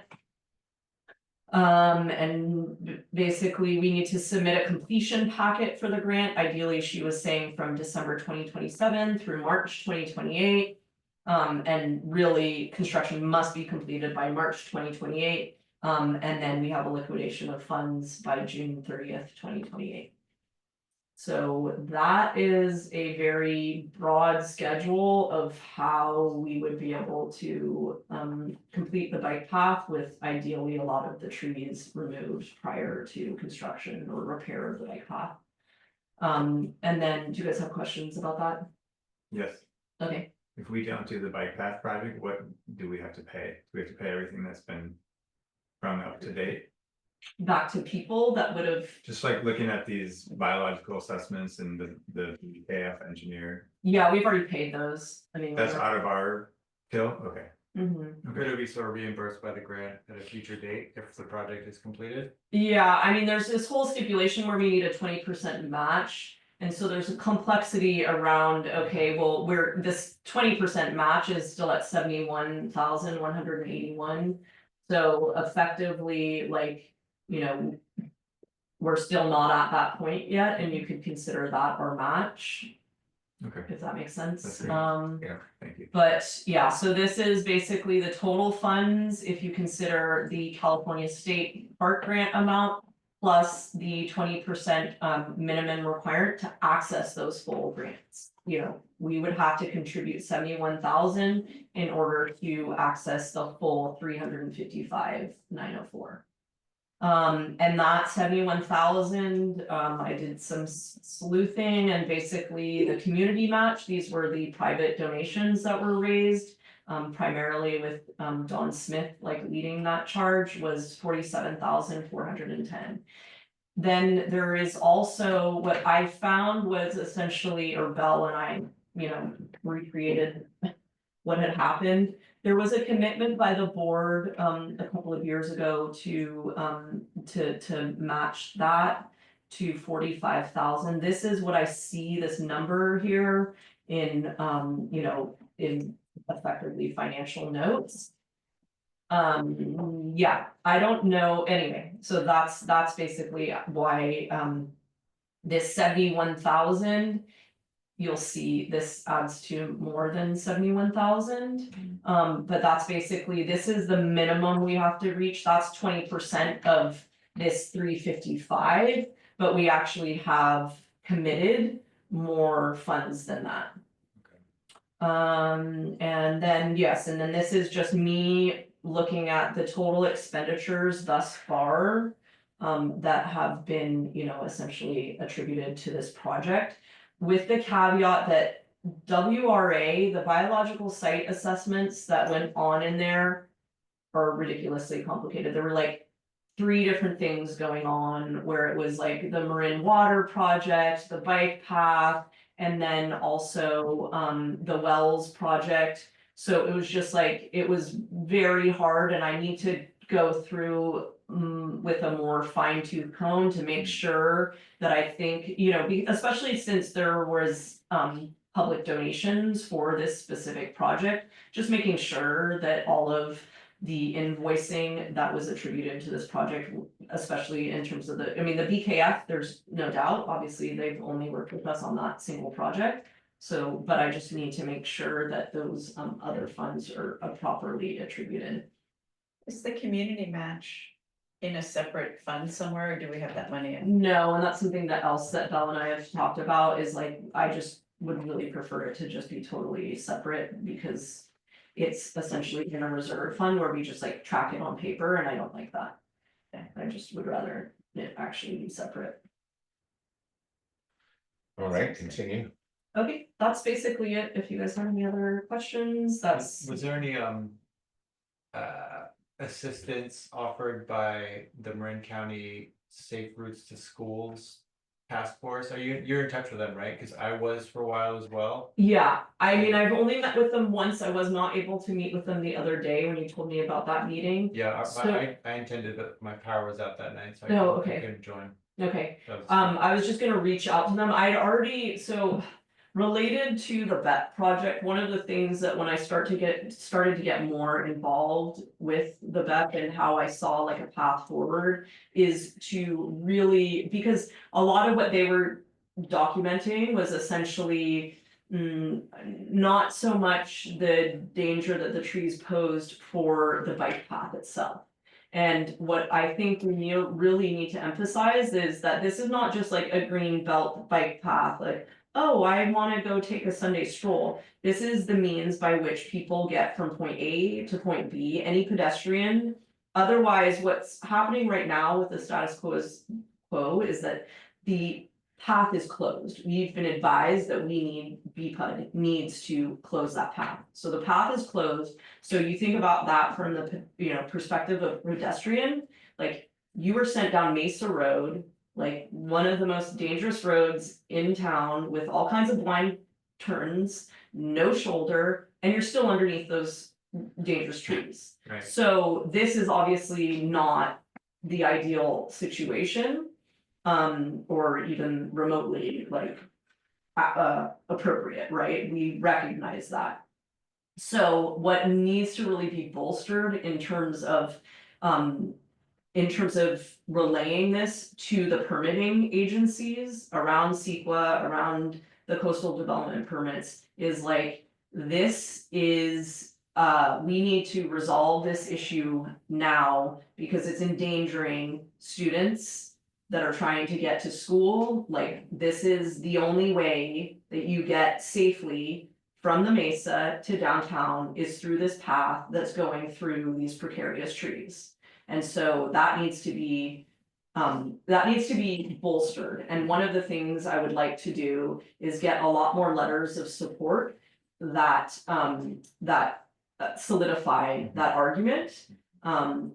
From Safe Routes to School, from the school itself, from the firehouse around, how do they see pedestrians walking safely downtown? I think it's really kind of not even our purview to make that argument. Our argument is essentially, we need to bolster the fact that we have been advised that we need to close that path, okay? And then all of the other agencies need to bolster, this is sending school children, visitors to the beach, everybody into harm's way. So, yeah, anyway, so yeah, I definitely want to reach back out to them just to understand. I mean, I think there's still, the way that I was interacting with them before was essentially, even once we resolve this, I still see a lot of dangers presented from, the lack of extension of the bike path going downtown and also going all the way along Mesa Road. And so there's still work to be done, but I definitely want to there's more urgency for me to reach out to them just to essentially get letters of support around. You know, that we need to be able to safely reopen our bike path. Vis-a-vis the closing bike path signs, did you get signs up in Spanish? When I saw them, I thought they were in English only, but they should be in Spanish also if they're not. Okay, Just, yeah, they're only in English right yeah, now. it'd be good to have it in Spanish, I think. Okay. Just to kind of. Yeah. Good. Yeah. Definitely. All right. Not that anybody's gonna pay any attention. Yeah, I mean, But that's at least- official, right? But being, if it's posted, we should, Yeah, I mean, I Yeah. think we just No, I agree. ordered, like, yeah, sure, no, I'm Yeah, not, we can, like, Yeah. have not special complaining, meeting, I'm but just, yeah, yes, and yes. We have a big enclave of Spanish speaking people right across the street. we there, have been so, doing enormous amounts of outreach in Yeah. Spanish at the school. Yeah, Okay. all right, are we ready to move on the agenda? Yeah, and if like you guys don't have any more questions. Okay, That was- potential for complete. Yes. Volunteer committee updates, resource recovery, is there any more other than what you've reported? I basically just reporting that we did put out a message to the community that we're raising the tipping fees starting March 1st. So the drop-off fees essentially are gonna go from $20 a yard to $30 a yard, a cubic yard. And it'll go up in relationship to that for various larger items. He has a kind of, Joe has different prices for large logs or certain things, and so those will go up too. But generally, the $30 is going to be the rate starting March 1st. They're officially closed on Tuesdays, so they're open Monday, Wednesday through Saturday. Right now, it's 9 to 5. We're looking into possibly shortening up the hours there because Joe, right now, I mean, Greg Shelley's down there with Joe, but Greg is being helpful, but Joe's primarily there the whole time and working really hard, and he shouldn't be having to shoulder so many hours. So we're trying to figure out a way to kind of shorten his workload a little bit, and also to bring some staff time in on a weekly basis to help with driving the loader as well. So that's the report right now. Good, Yeah. all right, Yeah. but it's worth it to keep that project alive, is that right? Yeah. Yes, yeah, we're working hard on trying to get it solvent and you know, available to the community. Good. All right, move on to item 5, resident permit parking plan committee, and in the binder, we have memo about the ordinance. I don't know if there's anything to specifically report, you know? No, not really. You know, right now I'm working with Sherry, and Bruce have been very gracious to help work with me to come up with kind of the next steps. We're meeting tomorrow actually to just kind of start dialing in the application letter that's going to go out to the residents that are impacted. And we've got sort of trying to figure out numbers of permits available. There's some communication that I need to do with Redoni at the county and with the sheriff's office, and just start getting our ducks in a row so that we can move forward. But we're hoping in the next couple of weeks to have the letter out at least to the residents so that they can start applying for the permits. And then we've got to, you know, send out for permits and do all of that piece of it as well. So are you gonna be heading that up, Al? Are you the one that? Yes. Okay, I mean, somebody's With a- gonna look at the applications and decide who's eligible and who's not and all that. Right, exactly. So we're coming up with all that processes, but Sherry and Bruce are being very helpful and kind of helping me to coordinate all of that. Good, all right, Is the thought to get it in place before the summer influx of visitors? Oh yeah, Yeah. hopefully this spring we can, you know, we're working on it now in implementation mode, so Great. definitely. all right, well, good, that's actually reaching reality, isn't it? I know, right? Yeah. Okay, there's Who's nothing. gonna be the first to get there? You. You can be No, I'd like to the be test- first. Harry and Bruce. Yeah. You should be. Yeah, permit numbers 1 and 1A. Yeah. Exactly. Yeah. What are they gonna look like? Who's designing the permits? I mean, I don't know if they're gonna be probably similar to other permits that have been done in Marin, that the sheriff's department sent us some samples of what they've done for other places. So it's gonna have it'll have like the license plate number on it, and it's not gonna be very beautiful, but I don't know, maybe we can make it look like a quail or something, or get Stuart involved. Yeah. Get Stuart on it. Yeah. It'd be great to have that. I mean, you could That's a have good all the idea. information the sheriff's department wants it and have it look cool. Yeah, Yeah, that's a good idea. I'll definitely write that down. Okay, nothing under number 6, number 7, we've done. 8, bike path committee, I think we just discussed that, right? Building committee, there's nothing that's shown. Canyon Road, no. Moving on to number standing committee updates, number 11 personnel, nothing. 12 is the finance committee. I have a question about Canyon Road. What's Yeah. happening with Canyon Road? Nothing right now, but we're still, working on it. I think Yeah. we should maybe get together this month, if we can. Sure. Okay, Yeah, I mean, I know that the residents were Sure. feeling an awful lot of urgency, and I Yeah. just wanna make sure yeah, if there ain't that any- things are moving Progressing. along. Yeah, I do too. All right, is there anything to report under finance committee? I would suggest that basically we have minutes on there. If you guys don't mind, we could just I read them. treat the minutes when we go over the minutes as a means to communicate to the board. Okay. 13, 14, and 15 are not in bold, so we'll pass those. Same with 16, 17 we've done. Takes us to item 18, legislative and governance resolution and approvals, and this is gonna be resolution 733. Permitting the BCPUD Board of Directors access to and dissemination of customer water use data for use related to oversight of district operations. In summary, a director is entitled to see the records of customer and helping to evaluate our district operations and see if that data is helpful in making that determination. Yeah, so my memory is we voted, we approved this Yes. with some edits, right? Yeah. So is this Yeah, is this but been I updated? told you guys last time that I was kind of messed up that item. Because it was not ready for you guys to approve, because it still needed to go before council. Okay. So you guys were just like voting on whatever edits you were wanting to put forward, not formally approving it. So I have brought this to council, it's coming back to you guys, it's basically, past muster, and now it's up for your formal approval for actual adoption. So has anything Thank you. changed since the last vote? Well, there was some language that was just cleaned up, so I mean, the overall spirit of it, nothing substantive changed, but I'd say the dissemination, number 6 had some kind of like typos and stuff.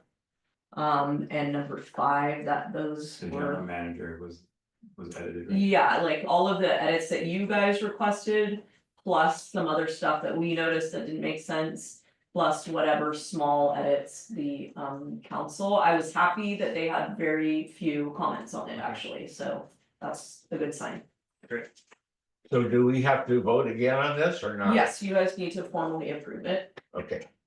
So can I get a motion then to approve resolution 733 as it's been revised? I still move. Is there a second? I'll second. Okay, any discussion on it? Okay, all in favor? Aye. Any opposed? None, okay. Operational resolutions and approvals. Item 19 is resolution 736 authorizing contracting with Weeks Drilling and Pump for pump installation. Yeah. Ancillary work for the Wharf Road Well project. Yeah, so this is just a resolution because basically we're doing this project with force account labor. And then using essentially expert sorry, I'm always forgetting this word, but basically you know. Sorry, I'm just gonna try to find the word, but I can't find it. But anyways, we are doing it in-house and then contracting with uh contractors where needed. So for instance, in this case, it's to install the pump at the 31 wharf. Obviously, we're not gonna do that ourselves. This essentially describes, even though that this is above the $15,000 threshold, effectively, these folks already installed the well, and so this is a continuation of their work. So this is essentially the resolution that enables us to directly work with them. Okay, The in next- lieu of having to put it out to bid and all of that process. Exactly. Got it. This, Yeah. and to remind you, there's now multiple resolutions that have to do with this particular project.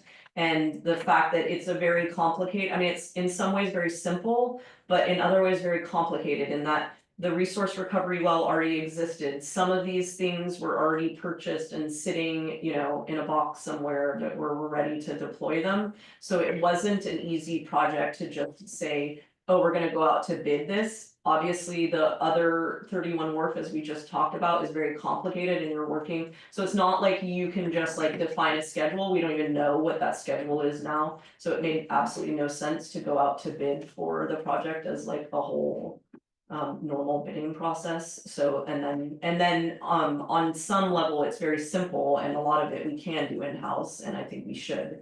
So that's basically why we're choosing this route. All right, So essentially, if you guys could approve this resolution, the next one will be related to this. all right, well, let's do item 19. Can I get a motion to approve resolution 736? I so move. Is there a second? Second. Thank you, all in favor? Aye. Aye, Aye. 5-0. I had just some typos, BCLT is listed as BLT in a few places. I think you BLT, it mean, must have corrected. I think you mean BCLT, it's in a few spots. Let us. I mean, I love a BLT, but I also love BCLT. Yes. Any others? I think it must have auto corrected, right? That's weird. Yeah, That was that was it, huh? it. Oh, you know what? I think that yeah, this is probably the lawyer that went through this. All right. Realized because they are calling them. So with item 20 then. Contract approval for Weeks Drilling and Pump to install the pump at 31 Wharf Road. Having passed that resolution, I guess we need a contract with Weeks to do it. And the timeline for this, start date and completion date are just listed as TBD because of the complications with the easements and. No, actually, it's not that. It's just that basically I needed to get them to approve this before I conferred with them around scheduling. Okay. Is there a And lead so time on the scheduling? I don't think it's yeah, bad. But They're not like 8 weeks out or? no, I don't think 12 so. or something.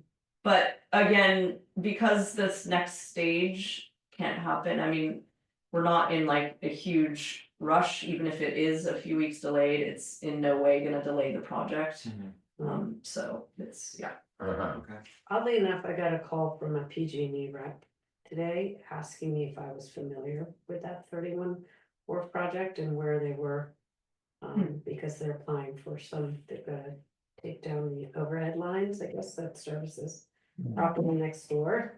So who do I direct? Do I direct that request to Habitat. BCLT? Here, BCLT or Habitat. I mean, think if BCLT you, I mean, if owns- you forward it to me, then basically I have contacts at Habitat. Okay, Because I'm working closely with them, even around the big part of it that is complicated is the electrification of the project. Yeah. And that's gonna be the very last step. okay. So it might be related to that because part of what they were Yeah, doing he is said he just got requesting, the application in today. oh, okay. Yeah, This week. they're gonna put But in. he was asking me like, oh, are they under construction? And I said, I don't even know that they have a plan. No, They're not close to I construction, that's didn't for think sure. so. But I I don't mean, know. they're hoping to get some of their grading and stuff started. I mean, we'll see. But this spring, so I mean, So they have a planning approval. I don't know exactly where they are. I mean, I've seen their plans where they are in terms of approval of those plans. Like, I don't get into those discussions with them. I just communicate with them and look at their plans and see how it impinges on our project. And also just generally provide comments to them around, you know, their water and sewer plans. So that's the extent to which I'm involved with them, and they basically provide general scheduling right now. And let me know if they're on schedule, and they haven't said like, you know. So sorry, this is now, I'm starting to think, so is the well, it's gonna be serviced with power as well? Ultimately, yeah, it needs to be serviced with power, but So we have a shared we'll have our own power meter. service for that well. Yeah, we will look to, I mean, we did a walkthrough with Mesa Electric today, Mhm. because there's essentially the electrical components that are just totally independent of power, and then there's ultimately the, you know, power source to the project. Mhm. Anyway, So so. we'll have our own meter, but it'll come from some shared transformer. Yes, and they need to upgrade the transformer, and that was, you Yeah. know, a big part of what, and probably what this And- person was. They're paying for the transformer. Yes, I think the intention though is at some point we'll pay for a portion of whatever is effectively our. You know, the upgrades, the electrical upgrades that were required to serve our project. Mhm. And I'm looking to effectively piggyback on their project. Mhm. Because we're totally dependent on the final electrification is gonna have to wait. And it's Mhm. like one of the last things in their project. Yeah. And so I'm just looking to essentially coordinate what that last step looks like for us. And then kind of like I was saying, the other portions of this, phase one is basically putting in the pump. Putting a fence around, expanding the pad, and that will be all done, and we essentially don't impinge on their project at all, and they said, yeah, just essentially work directly with BCLT to get approval to do that part of it. Then we have the next phase, which is our treatment and water storage and all of that, that's kind of still up the hill to the left of the project. And Habitat has asked us to not do that until they've done some gross grading for that portion. So that's gonna be like essentially stage 2. And then there's stage 3, which I'm considering after they do a little bit more grading. They've asked us to run our line along their driveway.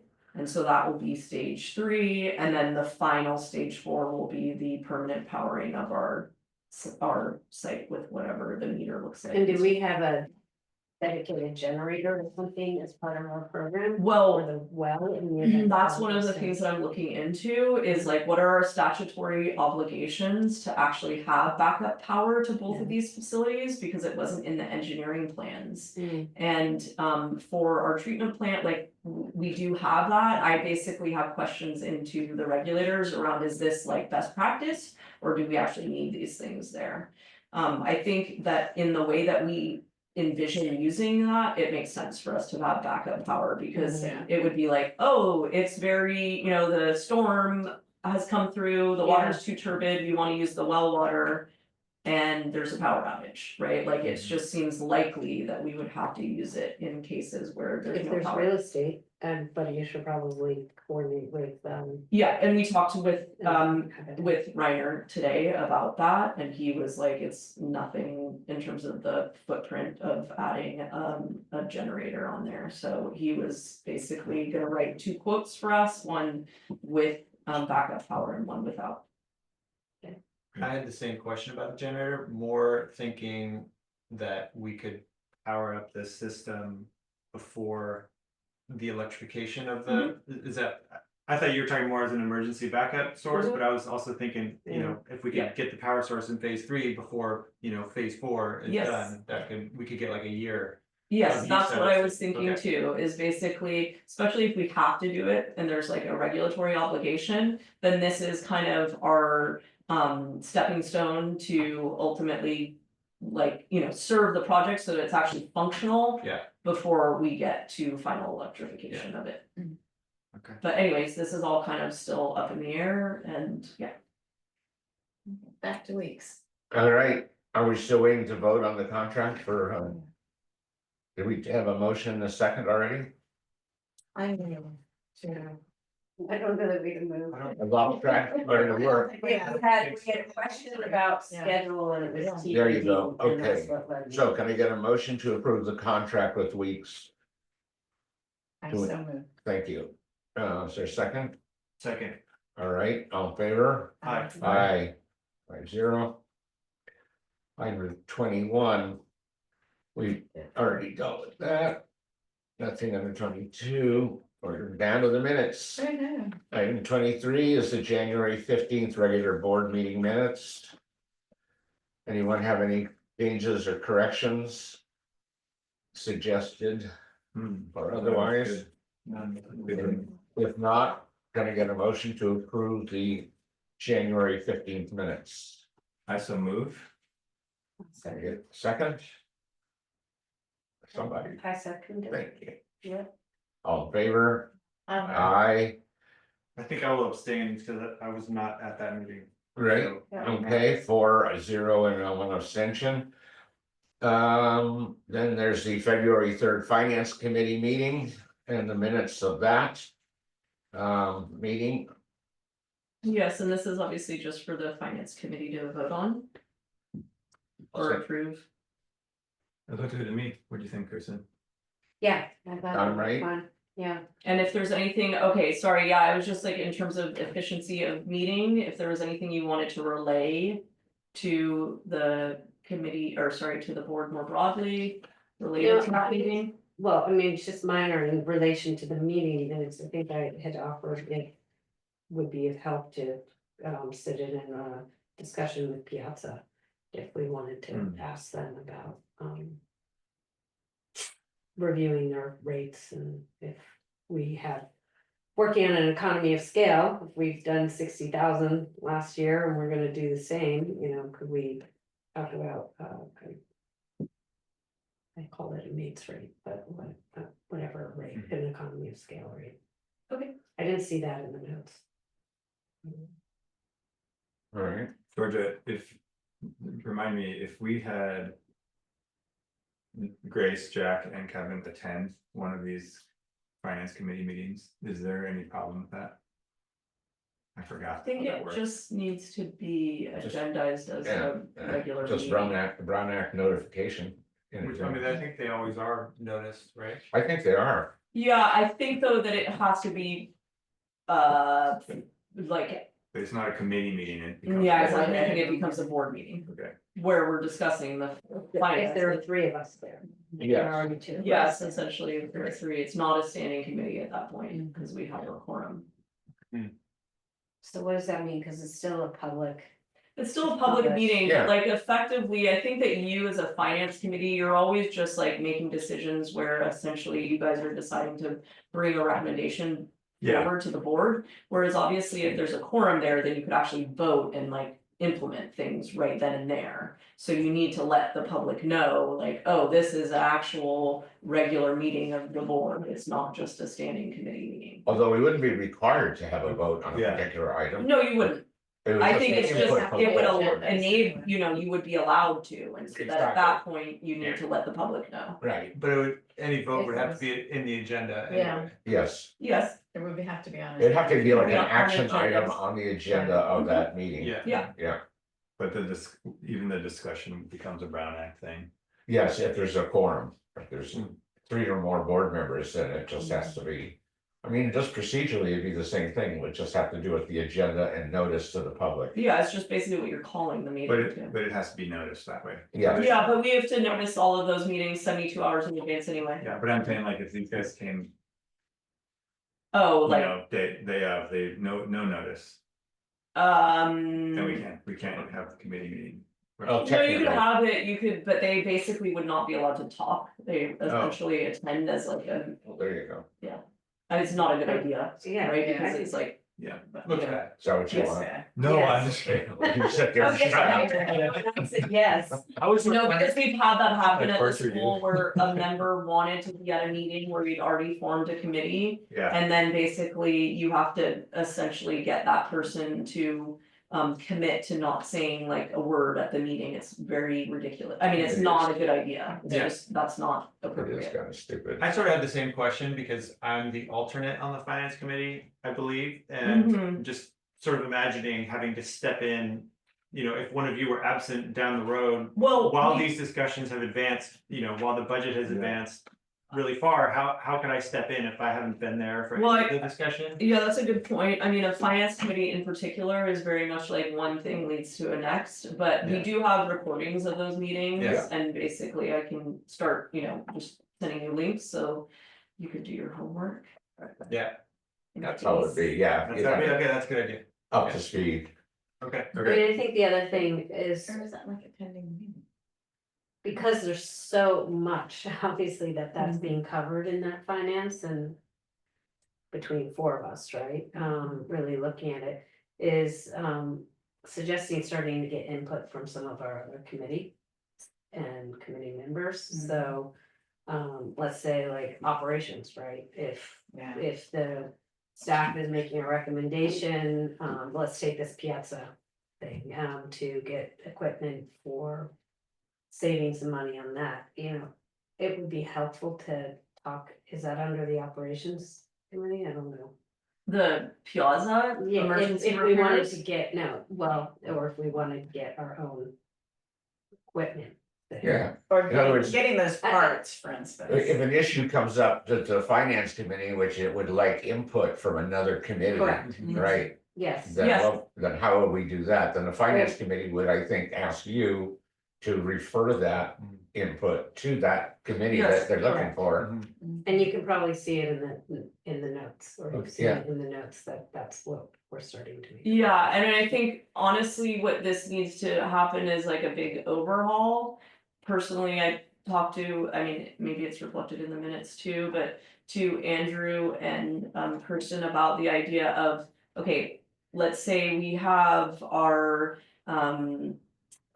septic drainage committee in the fall really do an exhaustive like dive into the finances of that particular program.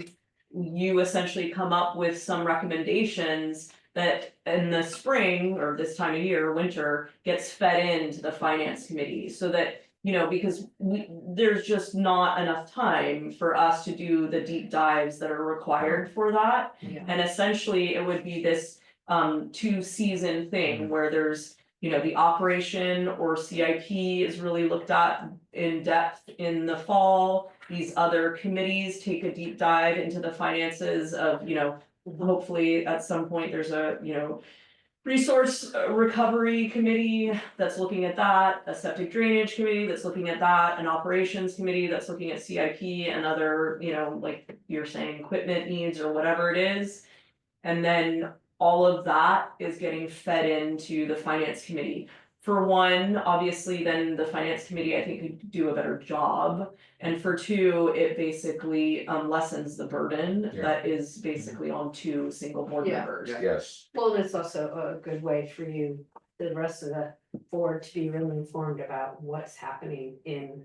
It might be one aspect within our budget, but it will keep you a little bit more engaged. yeah, Yeah, yeah, and also I think it also spreads the workload Yeah. out Yes. throughout the year. So that it doesn't feel like, I mean, it's Right. just, it's really overwhelming, honestly, especially my first time going through this, I'm like, Yeah. oh my god. yeah, Yeah, that's a good idea. yeah.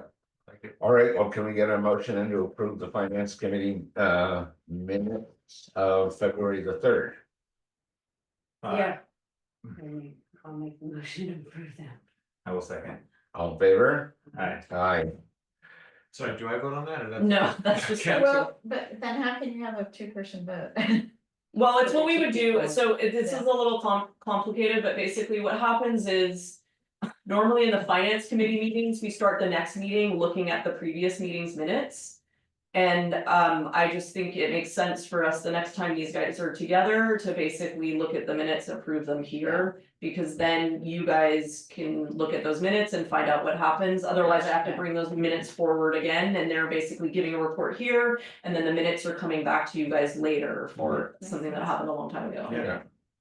Agreed. Great. All right, that takes us to approval of the warrants. We're now functioning on a monthly basis on the warrants, so these are the warrants for the month of January. Yes. Is there any questions about the warrants? Question about, I'm sure you guys have gone into this a lot, but this cell phone reimbursements, look, it looks like such a high amount for a cell phone per month. Which It's one not is it? per month. Okay, that's what I wanted to know. That Yeah, makes it's sense. that, they're done on a 6-month basis, so it's $50 a month. Okay, per- thank you. I per was gonna say, person. wow. That is a lot. I- Okay, then I'll say wow the other direction. Yes, cool, thank you. I figured I was not understanding something. Okay, any So other in questions? 1 month, we had what, north of, it was 26,000 to Piazza for repair. Yeah, Mm-hmm. This was a bad month. paving and emergency leaks, yeah. Okay. It should We be could've got said like a champagne or cornucopia for cakes. Christmas. Oh. I don't know, papers and cakes to me, just, that'll be a nice cake. That's okay, yeah. Similar. Or Bella, the purchase of drone. Oh, yeah. Is that something we use for more than the Azola? I'm just curious. Yeah, Evan, I mean, we've had him use his drone pretty often to just check out things from, obviously the reservoirs, but he's used them up the Arroyo Hondo, Okay. or we've had people like check the cliffs when the beach erosion. It just turned out that we were kind of using it, I would say regularly, but occasionally enough that we were asking Evan to use his own equipment. Got it. Nice. Yeah, Yeah. so that was Yeah, fun. Good to have another tool. I agree. yeah, Yeah. that's a good tool. Okay, any other questions? I had the one about the Terrace Ave, where'd it go? Mhm. Terrace Ave water main, so that's just transferring money from one account to the other, is that what that is? That's BPUD to Yeah. BPUD? Yeah, I mean, we're still paying that loan off, and so it's actually the California Bank and Trust who we are sending they pay the loan payment, and then we fund the account. So they like to have 2 payments for the year available. We make 2 payments, but they want to keep it at a certain amount for the year. So we have to like refund it each time they make a payment. Okay. All But right, it goes to our account, the BCPUD account at that bank. Got it. any other questions? Nope. Yeah, one question. The BPUD lab water heater. Was that just like the water heater failed, or was that equipment and testing based? No. It was, yeah. the water heater failed, yeah, and the guys were like, we need the hot water for our, doing our lab stuff, Okay, thank you. yeah. Any others? Then can I get a motion to approve the warrants for the month of January? I move to approve the warrants for January 2025. Thank you. Second, Second. thank you. All in favor? Okay. Aye. I Unanimous, okay. End of the agenda. Materials to be signed, I have one up here that I'll sign. Future agenda items, we talked about a couple of them, as I recall. One of them, yeah, Yeah, you guys want About the the water related. yeah, water stuff. yeah, the idea that maybe when people get a big leak, we're gonna have them buy a leak detector as. I like when somebody calls in for water relief to have a checklist of items that we'd like them to provide to us for information items. Oh, So, yeah, you know, okay, I just think it'd be easier for them to say, okay, check, check, check, check, okay. I mean, you guys here's a just- completed. Yeah, sorry, you guys listed a bunch of things, so I can just compile a list. You wanted to discuss the potential that it's a one-time offer. Yeah, that's That another piece it's, of it. Yeah. the 90%, if there's a minimum, I can just basically put it all on there as a Right. list that you guys can discuss all of the items. Were there any, was there another one that we were gonna talk about? Another agenda item, I thought there was, but I can't think of it now. All right, well, that's the one that we're gonna do. watch the recording. Okay, next meeting, Next Wednesday, we have a. Yeah, next Wednesday, so that's at the end there. okay, And the March meeting's on the March, 19th. Yeah, normal. No. regular meeting, that was March 19th. Back yeah. at the firehouse. Yeah, Both those next meetings are, the next meeting is at the firehouse too. at the firehouse, Mhm. okay, so we'll have our meeting on the 19th of this month at the firehouse. Yes. Yeah. And but it will be the three of you guys. Gonna be who? Grace I will not be and here. Kristen Oh, will that's right. not be here. Okay, And will there be much prep for that meeting, or is that more of just a presentation information for us? I mean, I think it's more of a presentation, but there is material that's been shared with me in preparation of that meeting, so I'll send it to you guys like tomorrow. Okay. And then, did we want to talk about the schedule moving forward? We talked about at one point, sort of looking a couple months ahead of time and making sure that the meetings are. Yeah, We we want them to talked be- about that, and I think maybe we can put that on for next month's agenda, but what I would suggest makes sense there is to let school schedules come out, which I think they're usually finalized in like March the or something, April right? meeting or something We've like got that. ours already. I Oh, don't it know just got approved or? what- I think, I Anyway. certainly got a draft, but. Oh, it's okay. Well, I was gonna look for them to approve, essentially when the schools normally approve their calendars around this time of year. And then I think that what we should do is basically after that, give them a month grace, and that's when we would look to finalizing our schedule. okay, Yeah, basically like a fiscal year schedule. Yeah, and with the intention that once you've done that, then, it's kind of on you guys to still give us, obviously you can't necessarily predict for the entirety of the year, but then, if it is something where something's coming up, then just give us notice. And is the finance committee still meeting this Friday? Yeah, I think so. Is there Valentine's Day. you're bringing chocolates? Yes. And roses. I heart money. all right, well, I I mean, think, that was, I think, Kristen, that was the one where you were like, that was pretty tight for me, isn't that right? It wasn't ideal, but. Yeah, so I think what we had was one or the other, right? So just let us know. We moved it forward because the other one wasn't great for me.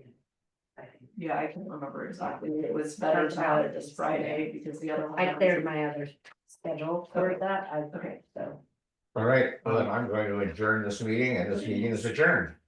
Can I say it's really cold in here? My feet are- Oh, you should have me turn on the heater. There's a little heater Are over you there. kidding me? Our other Yeah, heater. hot water. I